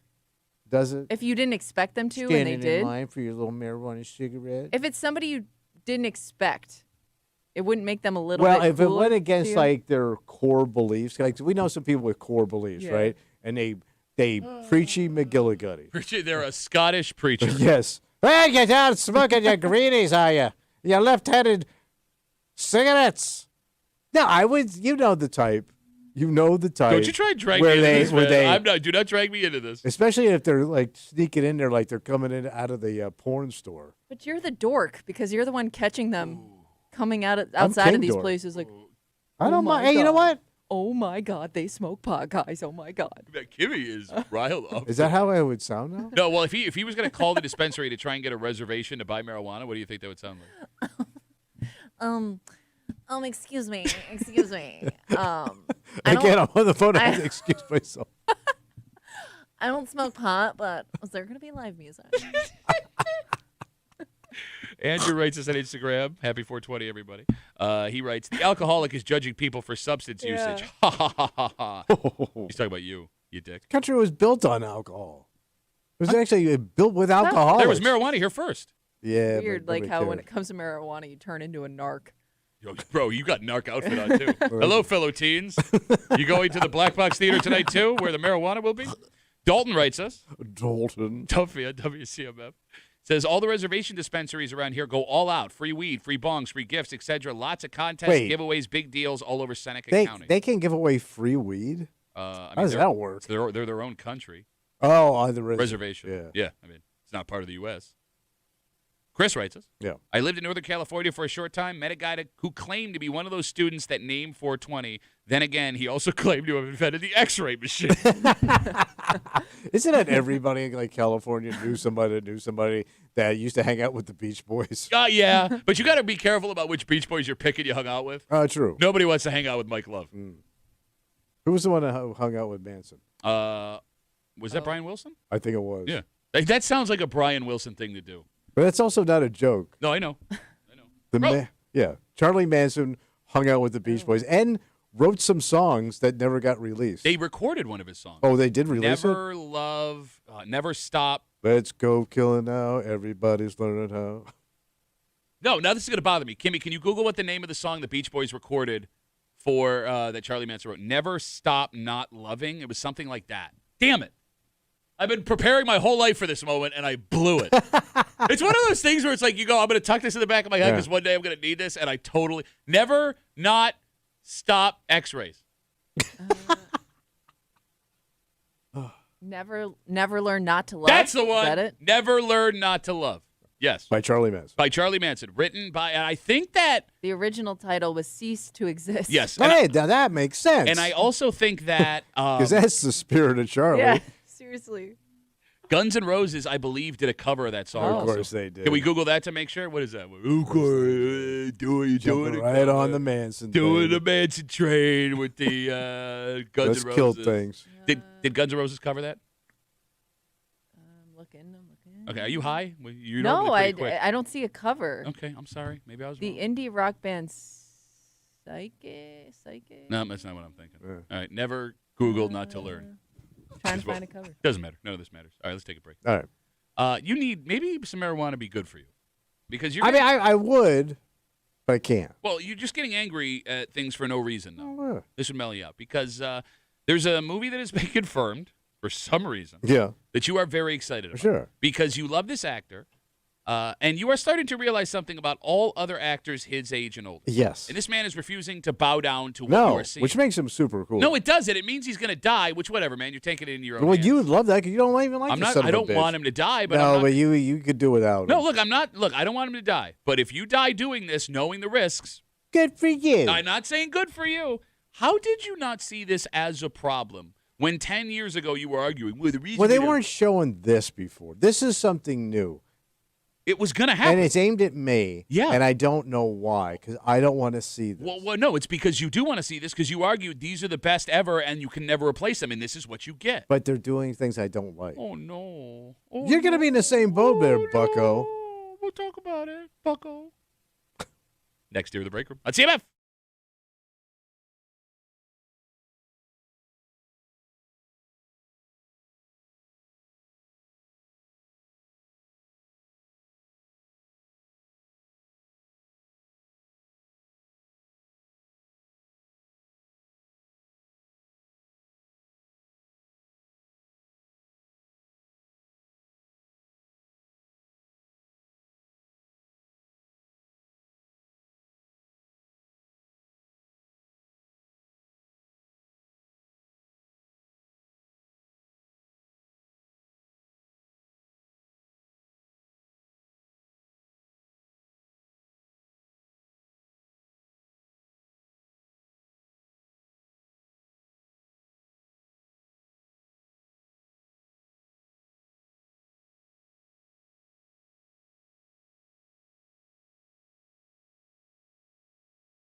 It was just a matter of time before this was going to happen. What happened? These guys weren't going to live forever. And even in life, these characters were going to have to change if they were going to get work. I don't want to see it, man. How did you not see this coming? Because they could get no names to do this. Okay, but then it won't affect me as bad. Those guys still want to work. And you said it was their duty to keep working. We had a conversation 10 years ago. Did say that. Kimmy, you remember this conversation? Yep. Because of that conversation, you and folks like you are now forced to come to terms with something that ain't so fun. You're hanging out in the break room, Rochester's Classic Rock, 96.5. WCMF, just after 9:30-ish. It is a great sports week this week. Yeah. We get the NHL playoffs going on. The Sabres, again, massive come-from-behind victory. 3 goals in 4.5 minutes in the third period to take Game 1 against the Boston Bruins. They're back at it Tuesday. They're also back at it Thursday, which is the same night as the NFL Draft. But there was one man who was hoping to hear his name called on Thursday night, maybe Friday, that has made the worst possible mistake you can make at the worst possible time. And we'll get to it just after 9:30 here in the break room on CMF. We will start this conversation with a Hollywood announcement from late last week. It's official. There will be a Top Gun 3. Because you can't stop him. The trilogy. And the guy looks amazing. Okay. He's on point. The success of the decades-later Top Gun 2 a few years ago was so big, they're going to run it back. And, Tommy, you saw this, and it made you very happy. Yeah, I enjoy Tom Cruise. You're a huge Tom Cruise fan. Yeah, he does his own stunts. Yes. Every time we say the word Tom Cruise, you say he does his own stuff. He flies jets. He goes to the moon. Because you buy into the jive that he's actually doing that, and it's not a carefully orchestrated Scientology PR stunt. But that's fine. That's fine. Okay, who's the conspiracy guy now? Yeah, if we're going to play a conspiracy game. Yeah. Small men unite. It is. It's a small men's union. Local 305. Tommy, you said you love Tom Cruise because he doesn't play characters that look his age. Right. He's not playing, like, feeble people. Mm-hmm. No, he's playing the old guy that can still do it. Yeah. But almost like, but he has it. But it's weird because the other old guys play that the guys that can still do it, but they also play the old guy. Mm-hmm. You know what I mean? He almost refuses to play that old guy. Because he doesn't look it. Well, because his face is made out of wax. Wax my face. Bro, they had the Scientology event over the weekend. I saw a picture of. Did you see a picture of him? Yeah. Oh my God. Squirt something on my face that makes me look like that. I'll take it right now. Wait, you're looking for a little cosmetic work? Bro, you could squirt whatever you want on my face if you tell me you get to look like Tom Cruise. You're not going to believe this. What you got? I just opened up a new cosmetic business. You didn't tell me. Yeah. We're very excited about it. You know, it's blowing up, this industry across the world. Where is it located? Oh, it's in the men's room. What's it called? It's called Uncle Pat's Close Your Eyes, Medically Induced. I'm also going to need one of your hands for a little while. Rejuvenation all over your face. Sauce. A lot of sauce. And make sure you rub it in real good. Something has depressed you because you bring up Tom Cruise being an older cat and playing these, I guess, quote, younger characters. Yeah. But not every guy from your era is doing that anymore. No. So I'm watching 2 different series right now. One with Harrison Ford, and the other one was Sam Elliott. Okay. Famous character actor. You remember from Roadhouse and, badass. Roadhouse. So Harrison Ford is playing somebody.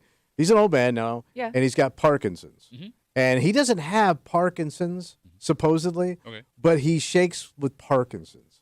And he's playing that guy. In the show. And I don't want to see Star Wars dude with Parkinson's because he'd hurt himself with that saber. Sure, yeah. The other one is Sam Elliott is playing a dying alcoholic in this other series I'm watching. Oh, that one hit close to home, didn't it? Yeah, it did. Yeah, and it's bad, bro. He can't walk. He's falling down. Yeah. It's sad. I don't want to watch my future like that. The Tom Cruise gives me hope. I don't want to see Parkinson's and dying alcoholic that nobody loves him, and he's in a nursing home that's a converted Motel 6 out in West Texas. Could that get any more depressing? Wait, out in the West Texas town of El Paso? That's right. I fell in love. Oh, she's dead. I would argue, though. Oh, you can't argue. You're not my age. Listen. You don't know. It'd be like Shut me, up, girl. It'd be like me explaining your vagina to you. Better. You try to explain her You do vagina that all the to time. her. Well, somebody had to. I would argue, and tell me if I'm wrong, because You're wrong. I don't know. You don't know. Seeing those guys play those roles, yes, it's tough. No, it's but not then, tough. But then when you see them in real life and they look better than they do in those roles, Some of them don't. Some of them don't. They don't. Sam Elliott is 80-something years old. Harrison Ford, I think, is 85. Yeah, that sounds right. But they're playing roles they should be playing. But They're playing roles that that they're good at because they're that age. Go ahead, Doofus in Pat. the back. Question, thank With his you. hand up. Thank you.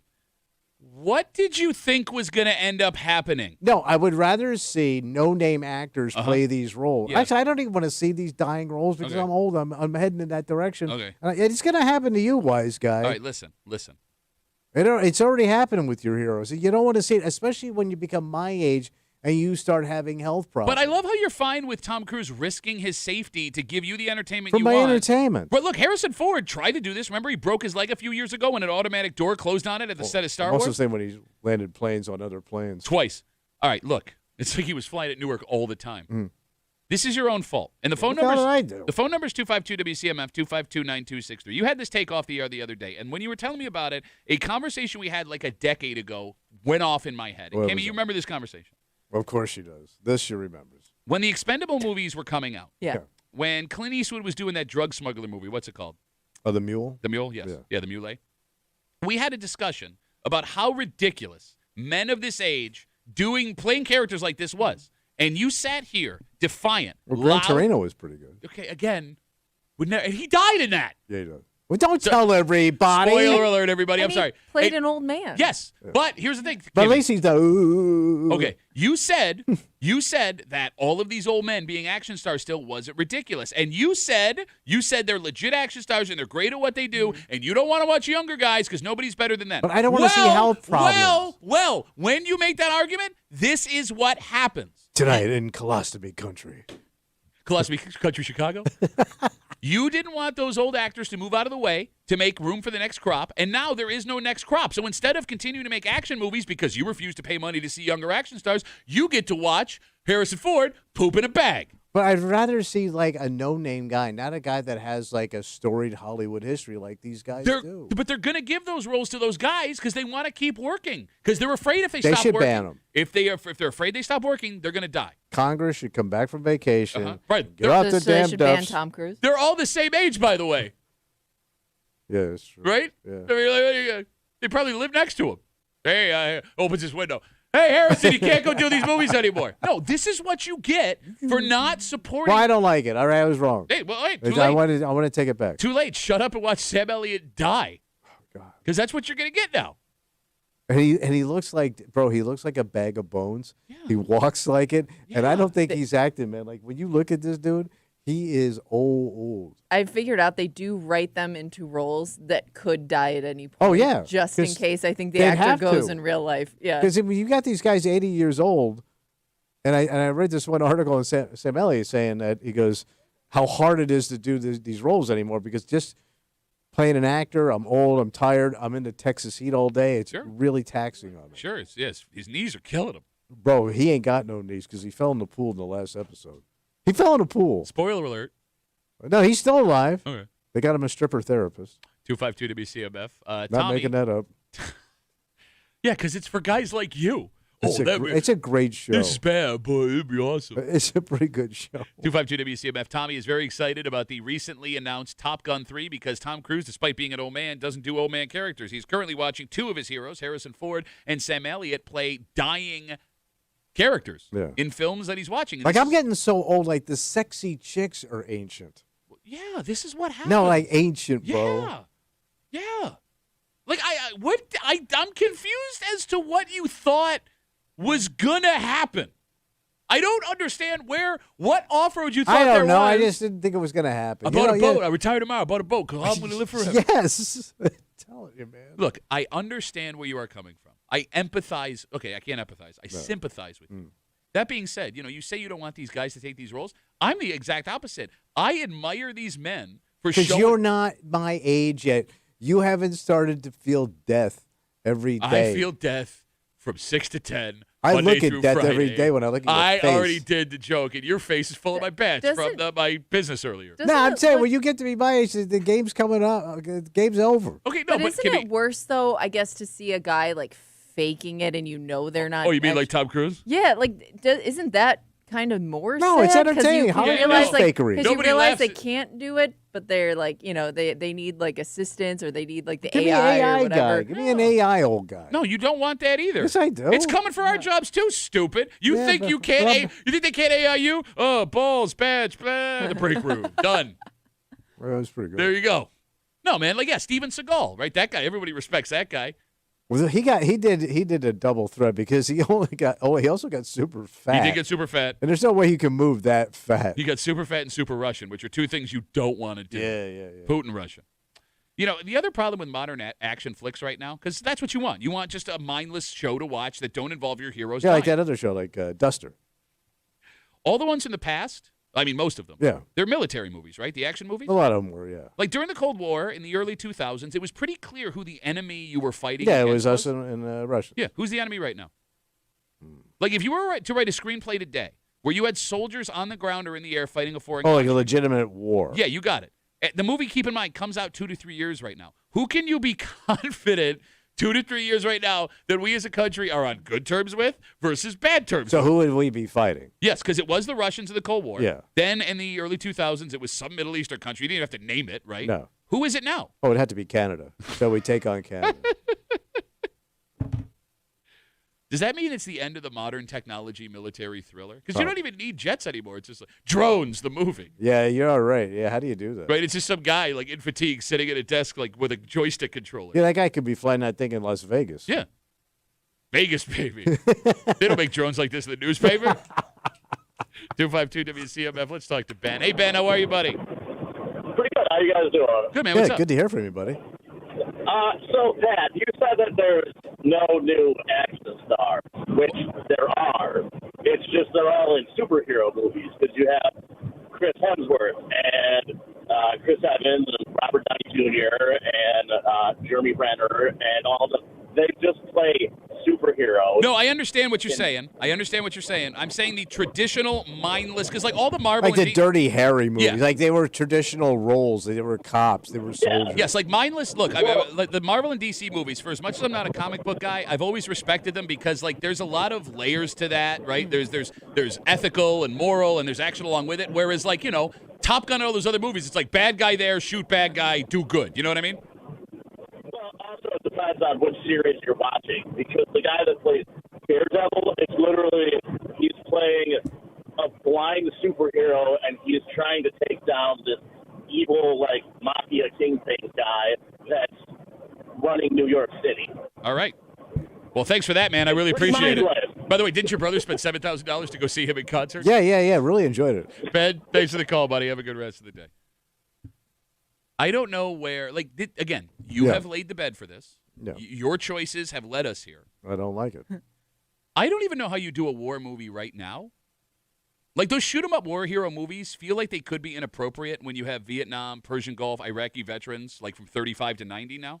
Yeah, but we've been making those for years, Full Metal Jacket, things like that. But what I'm saying is this. What? Those folks that have been to war, like in World War II, those folks that came back didn't share their experiences. Yeah, true. They kept quiet about it, right? So like in the 70s and 80s, you had the ability to make these movies not knowing, right? Soldiers in combat, some of them have had a really hard time. Oh, yeah. Is it a good idea to roll out some blockbuster war explosion movie from with no soul? Because you brought up Full Metal Jacket. I wouldn't say that's a shoot-'em-up war movie. Yeah. That's a deeply... Oh, yeah. Well, yeah, I was going to say a lot of the war movies that they've made recently have been like based on true stories. Yeah. Or like the books that some of the soldiers have written. Yeah. So it's not like a fairy tale ending. Yes. It's real life. And I would argue... Like a kick-ass thriller. Exactly. Like you can't... it feels inappropriate. Well, I guess they haven't really made one, have they? But that's why, right? Like I haven't seen the new Top Gun, so I don't know what that's like. I don't know what they're planning on doing here. But like even when it comes to like making an action, shoot 'em up war movie like you're talking about, you're not going to make a better World War II movie than Saving Private Ryan. You're not going to make a better Vietnam movie than Full Metal Jacket or Born on the 4th of July. Mm-hmm. So, I mean, Black Hawk Down, again, like if you sit... Apocalypse Now. Yeah. All of these things, like it's not just like, it's like, well, even Rambo to an extent, you're watching a guy deal with PTSD. Yeah. You know what I mean? Which is funny because they used to sell toys for Rambo. Oh, yeah. Like they aimed toys at my generation. Like, hey, be Rambo.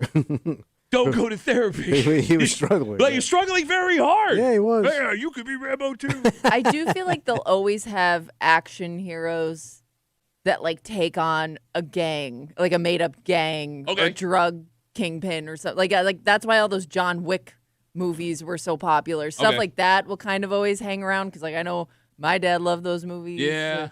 That can continue on with every generation, just a made-up gang. And everybody loves Keanu Reeves. You can't hate him. Luke writes us, Duffy on WCMF, we were asking who the enemies would be, so Sam Elliott can stop pooping in a bag for you on TV.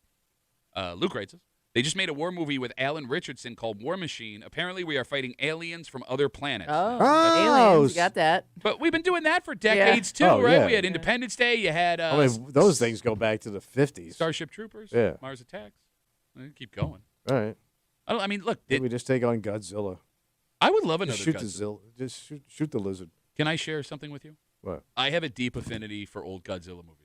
Well, they're pretty funny to watch. They are, but my uncle loves them. Yeah. And when I was a kid, when my parents would run off and go do whatever they were doing, we would stay with my aunt and uncle. I have an encyclopedic knowledge of all the dubbed Godzilla movies from back in the day. And I would love to see another Godzilla. Yeah. But also there's like on Apple TV, there's that Godzilla show. Oh, there is? I want a movie. With, it's like a talk show. I'm not. No. Oh, really? Today on Godzilla. He's always pissed. But even the Godzilla movies, there was a deeper meaning to it. Godzilla was all based on like nuclear fallout. Yeah. This could happen. I get like don't take a train in Tokyo when he's pissed because he always pick it up and look at you and then throw it down. I love how you're right. He always pick up the tray multiple. Like eventually, you know what's in the tray. He'd always have to look. Is there people in here? Oh, there you are again. Well, see you later. Yeah. And apparently, the Japanese army was never prepared. I don't know what category to put this in because I've never seen it, but I know it's big with dads right now. What's that? Reacher. Which one is that? I don't know. I know it's on Amazon, What's but it called? I think it's like I think he's like an action dude. Reacher. Oh. I don't know. Oh, wait. Wasn't that movie about that guy in the backseat of your car?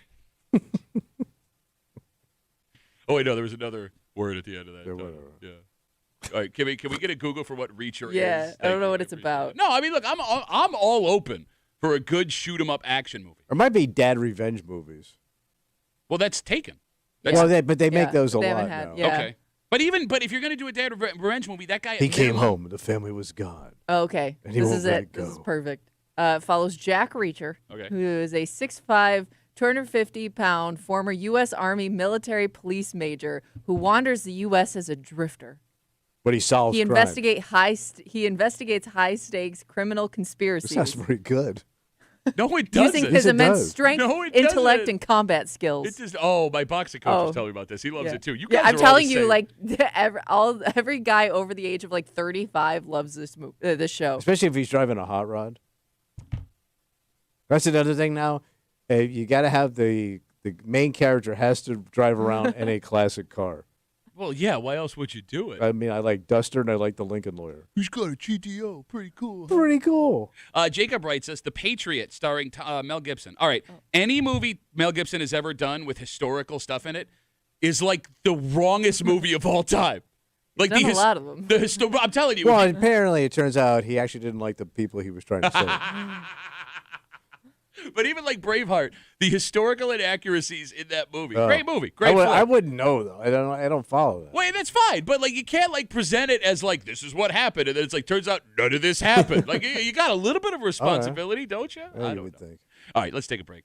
Like you want to talk about the worst time to make what might be the biggest mistake of your life? What happened? This kid was 5 days away from being a multimillionaire.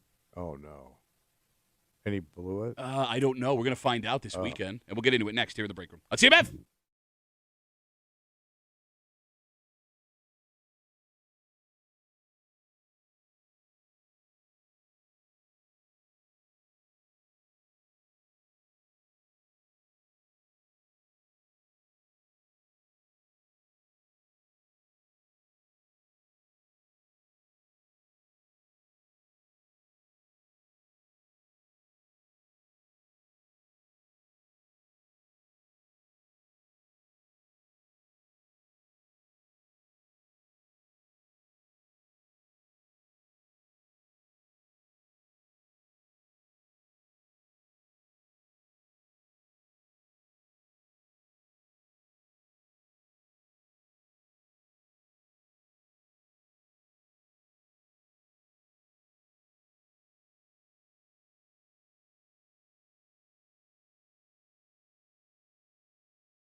Man, you want to talk about like the ultimate unforced error? What happened? You are days away from becoming a millionaire. Yeah. And now the money you're going to make is up in the air for something that doesn't even make sense, because when it comes to crime, this is not that big a deal. But I think it raises greater questions about what kind of person this guy is and what the hell could have been going on when this happened. So he blew it, maybe? I mean, not entirely, but he may have cost himself a fortune. You're hanging out in the break room. Rochester's Classic Rock 96.5 WCMF. It is a big sports week. Whatever. And we would like you to be a part of it with us. That'd be great. Yeah. The Sabres are up 1-0. They play tomorrow night, 7:30, again, live here on CMF in Buffalo. Then they head to Boston Thursday night. And Thursday night is the sports night of all nights. Sabres, 7:30, live on CMF. Yeah. NFL Draft kicks off first night from Pittsburgh on Thursday night. Whoa. Yes. And? I will be at the Bill Gray's Tap Room in Shiloh. Local jackass. Yep. I will probably wear that moniker. 7 to 9 p.m. at the Tap Room. What choice you got? On Shiloh Avenue, Bill Gray's Tap Room. Root on your favorite picks. Watch some Sabres hockey. Enjoy 12 wings for $12 plus $3 Jenny Light pints and Bud Light draft specials. I'm going to figure out how to wear a Bills jersey and a Sabres jersey at the same time. Maybe I sew two together. That would be fun. Why don't you put on like your Bills pants, Sabre jersey? Oh, good idea. Zubaz pants. Look at you. Oh, thanks for the tip, buddy. Oh, yeah.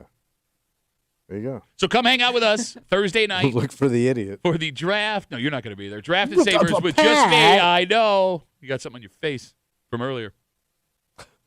CMF. So the draft is Thursday night. Yeah. And allow me to introduce you to a man whose name you would have heard called either Friday night or Thursday night or Friday night. His name is Zachariah Branch. He is a wide receiver out of the University of Georgia, I believe. Okay. He is a projected second-round pick. Not bad. No, not at all, Kimmy. And over the weekend, he was arrested. Oh, no. He was arrested No, dude. 5 days before the draft No. starts. Here's where it gets really weird. Yeah. He was arrested on obstruction charges and prowling. So he was sneaking around? Well, all right. How So else can you I've prowl? never heard of prowling. neither have I, but That's a charge. it's Georgia, so it's all weird down there. Zachariah Branch, the wide receiver, was standing on the sidewalk without making an attempt to move when a police officer told him you have to move because people are trying to get by. He then ignored the officer till they told him again. Zachariah Branch smirked and stepped backwards to the right, remained standing on the public sidewalk in an effort to obstruct, hinder, or impede free passage.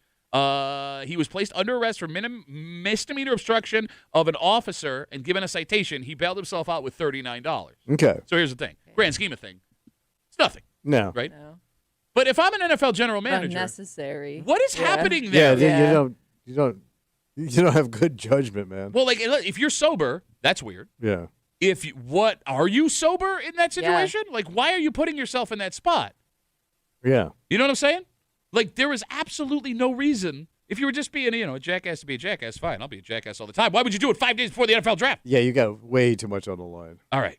So here's what I want you to look up, Kimmy. Yeah. Because I understand that there are players that have done some heinous, awful things and still been drafted high. Yeah.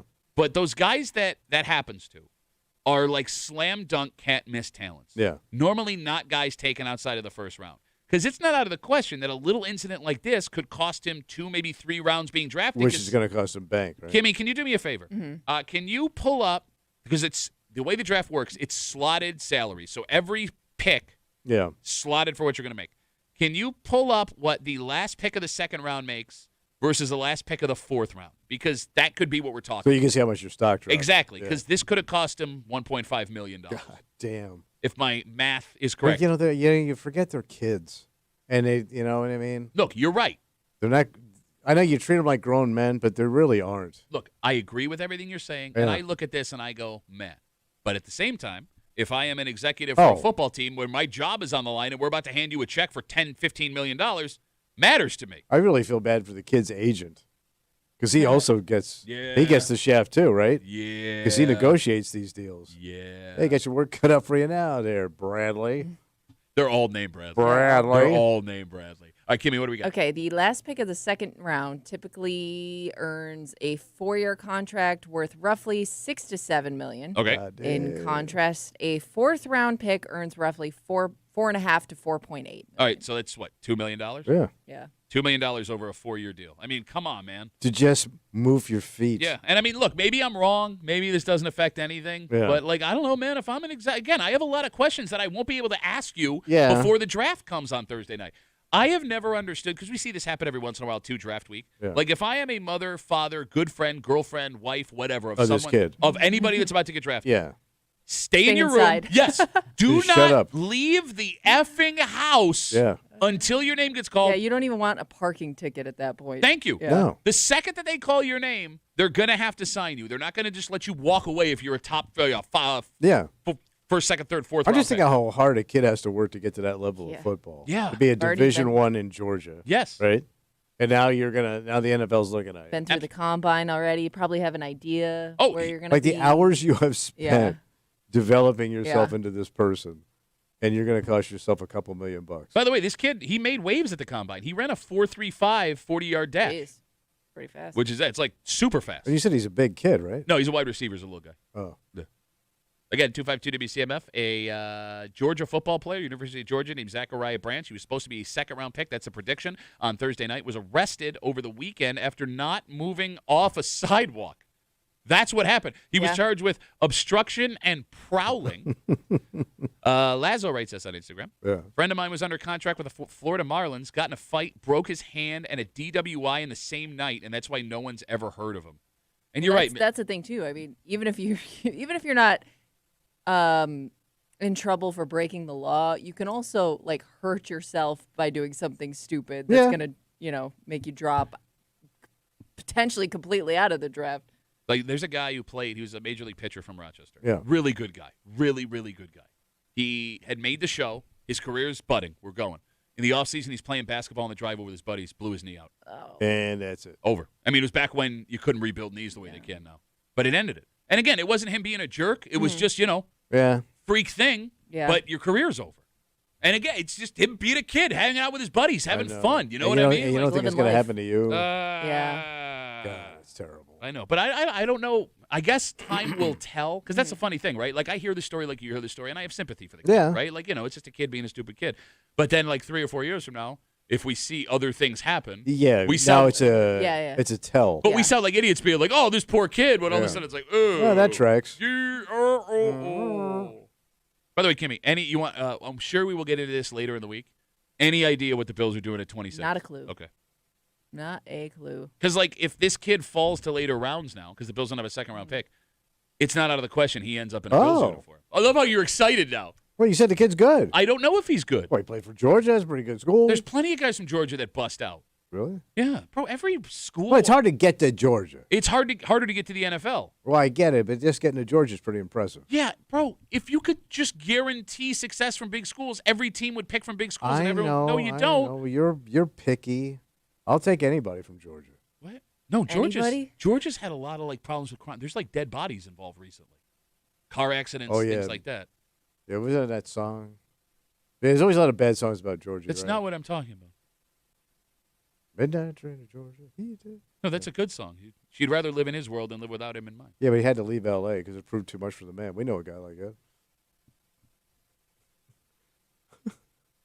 We come back, wrap it up, Too finish much for the man. singing Midnight Train to Georgia. Next, that's CMF.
Give me Rubber Room. Howdy, old Monday Rubber For Room. a Monday break room CMF that makes tomorrow a Tuesday. You know what that means? Oh, Kimmy's prowling around your hood. Stalking Kimmy. What's she doing? Charged with prowling. Kimmy's got her post in the neighborhood app. She's going to read it out loud. We're going to figure out where they wind it just after 9 o'clock. And, just to make sure your day goes a little smoother, can you give me that second piece of audio from this morning one more time, Sure please? Your Buffalo Sabres take to the ice again tomorrow night, 7:30 against the Boston Bruins, up 1-0. And after waiting 15 years almost to the day for another playoff game, Matthias Samuelsson blows the roof off at taking the lead last night. Swayman leaves it behind the net, but not a clear play. Quinn walks it out to the slot. Shot scores! Matthias Samuelsson! Are you kidding me? Oh, I can listen to that. Oh, all day. Matteo. Matthias Samuelsson. Matthias Assassin. What? How.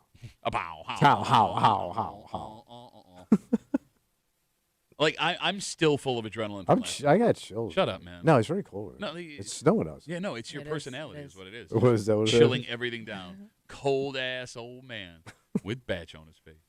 Jesus. It's from the earlier segment we were talking about. You wanted that rejuvenation cream. We got to get out of the way. For Kimmy, Yeah. who I very much enjoyed destroying the man that sits across from me all morning long. She's Pretty Yeah. hard. It's Fired pretty up. easy today. fired up. Brutal. Well, no, because what sucks is he's got to make a reservation. Where's he making a reservation? Well, no, Where am I going? he's got a doctor's appointment today. Oh, I do? And he does. Yeah, that he's got a schedule. Kimmy, we have audio of that, don't we? Or Tommy trying to go there. Excuse me. I actually love going to the doctor, but do you have live music? For Tommy Belay, who you just heard. My name's Pat Duffy. We'll see you tomorrow morning in the break room. I'll give you whatever. Would you like to do an impression of Kimmy? No, I'm done. You know you're what? done. No, You're trying to no, go I'm not home? going to do it. My name's Pat Duffy. We'll see you tomorrow morning in the break room, 6 a.m. on 96.5 WCMF.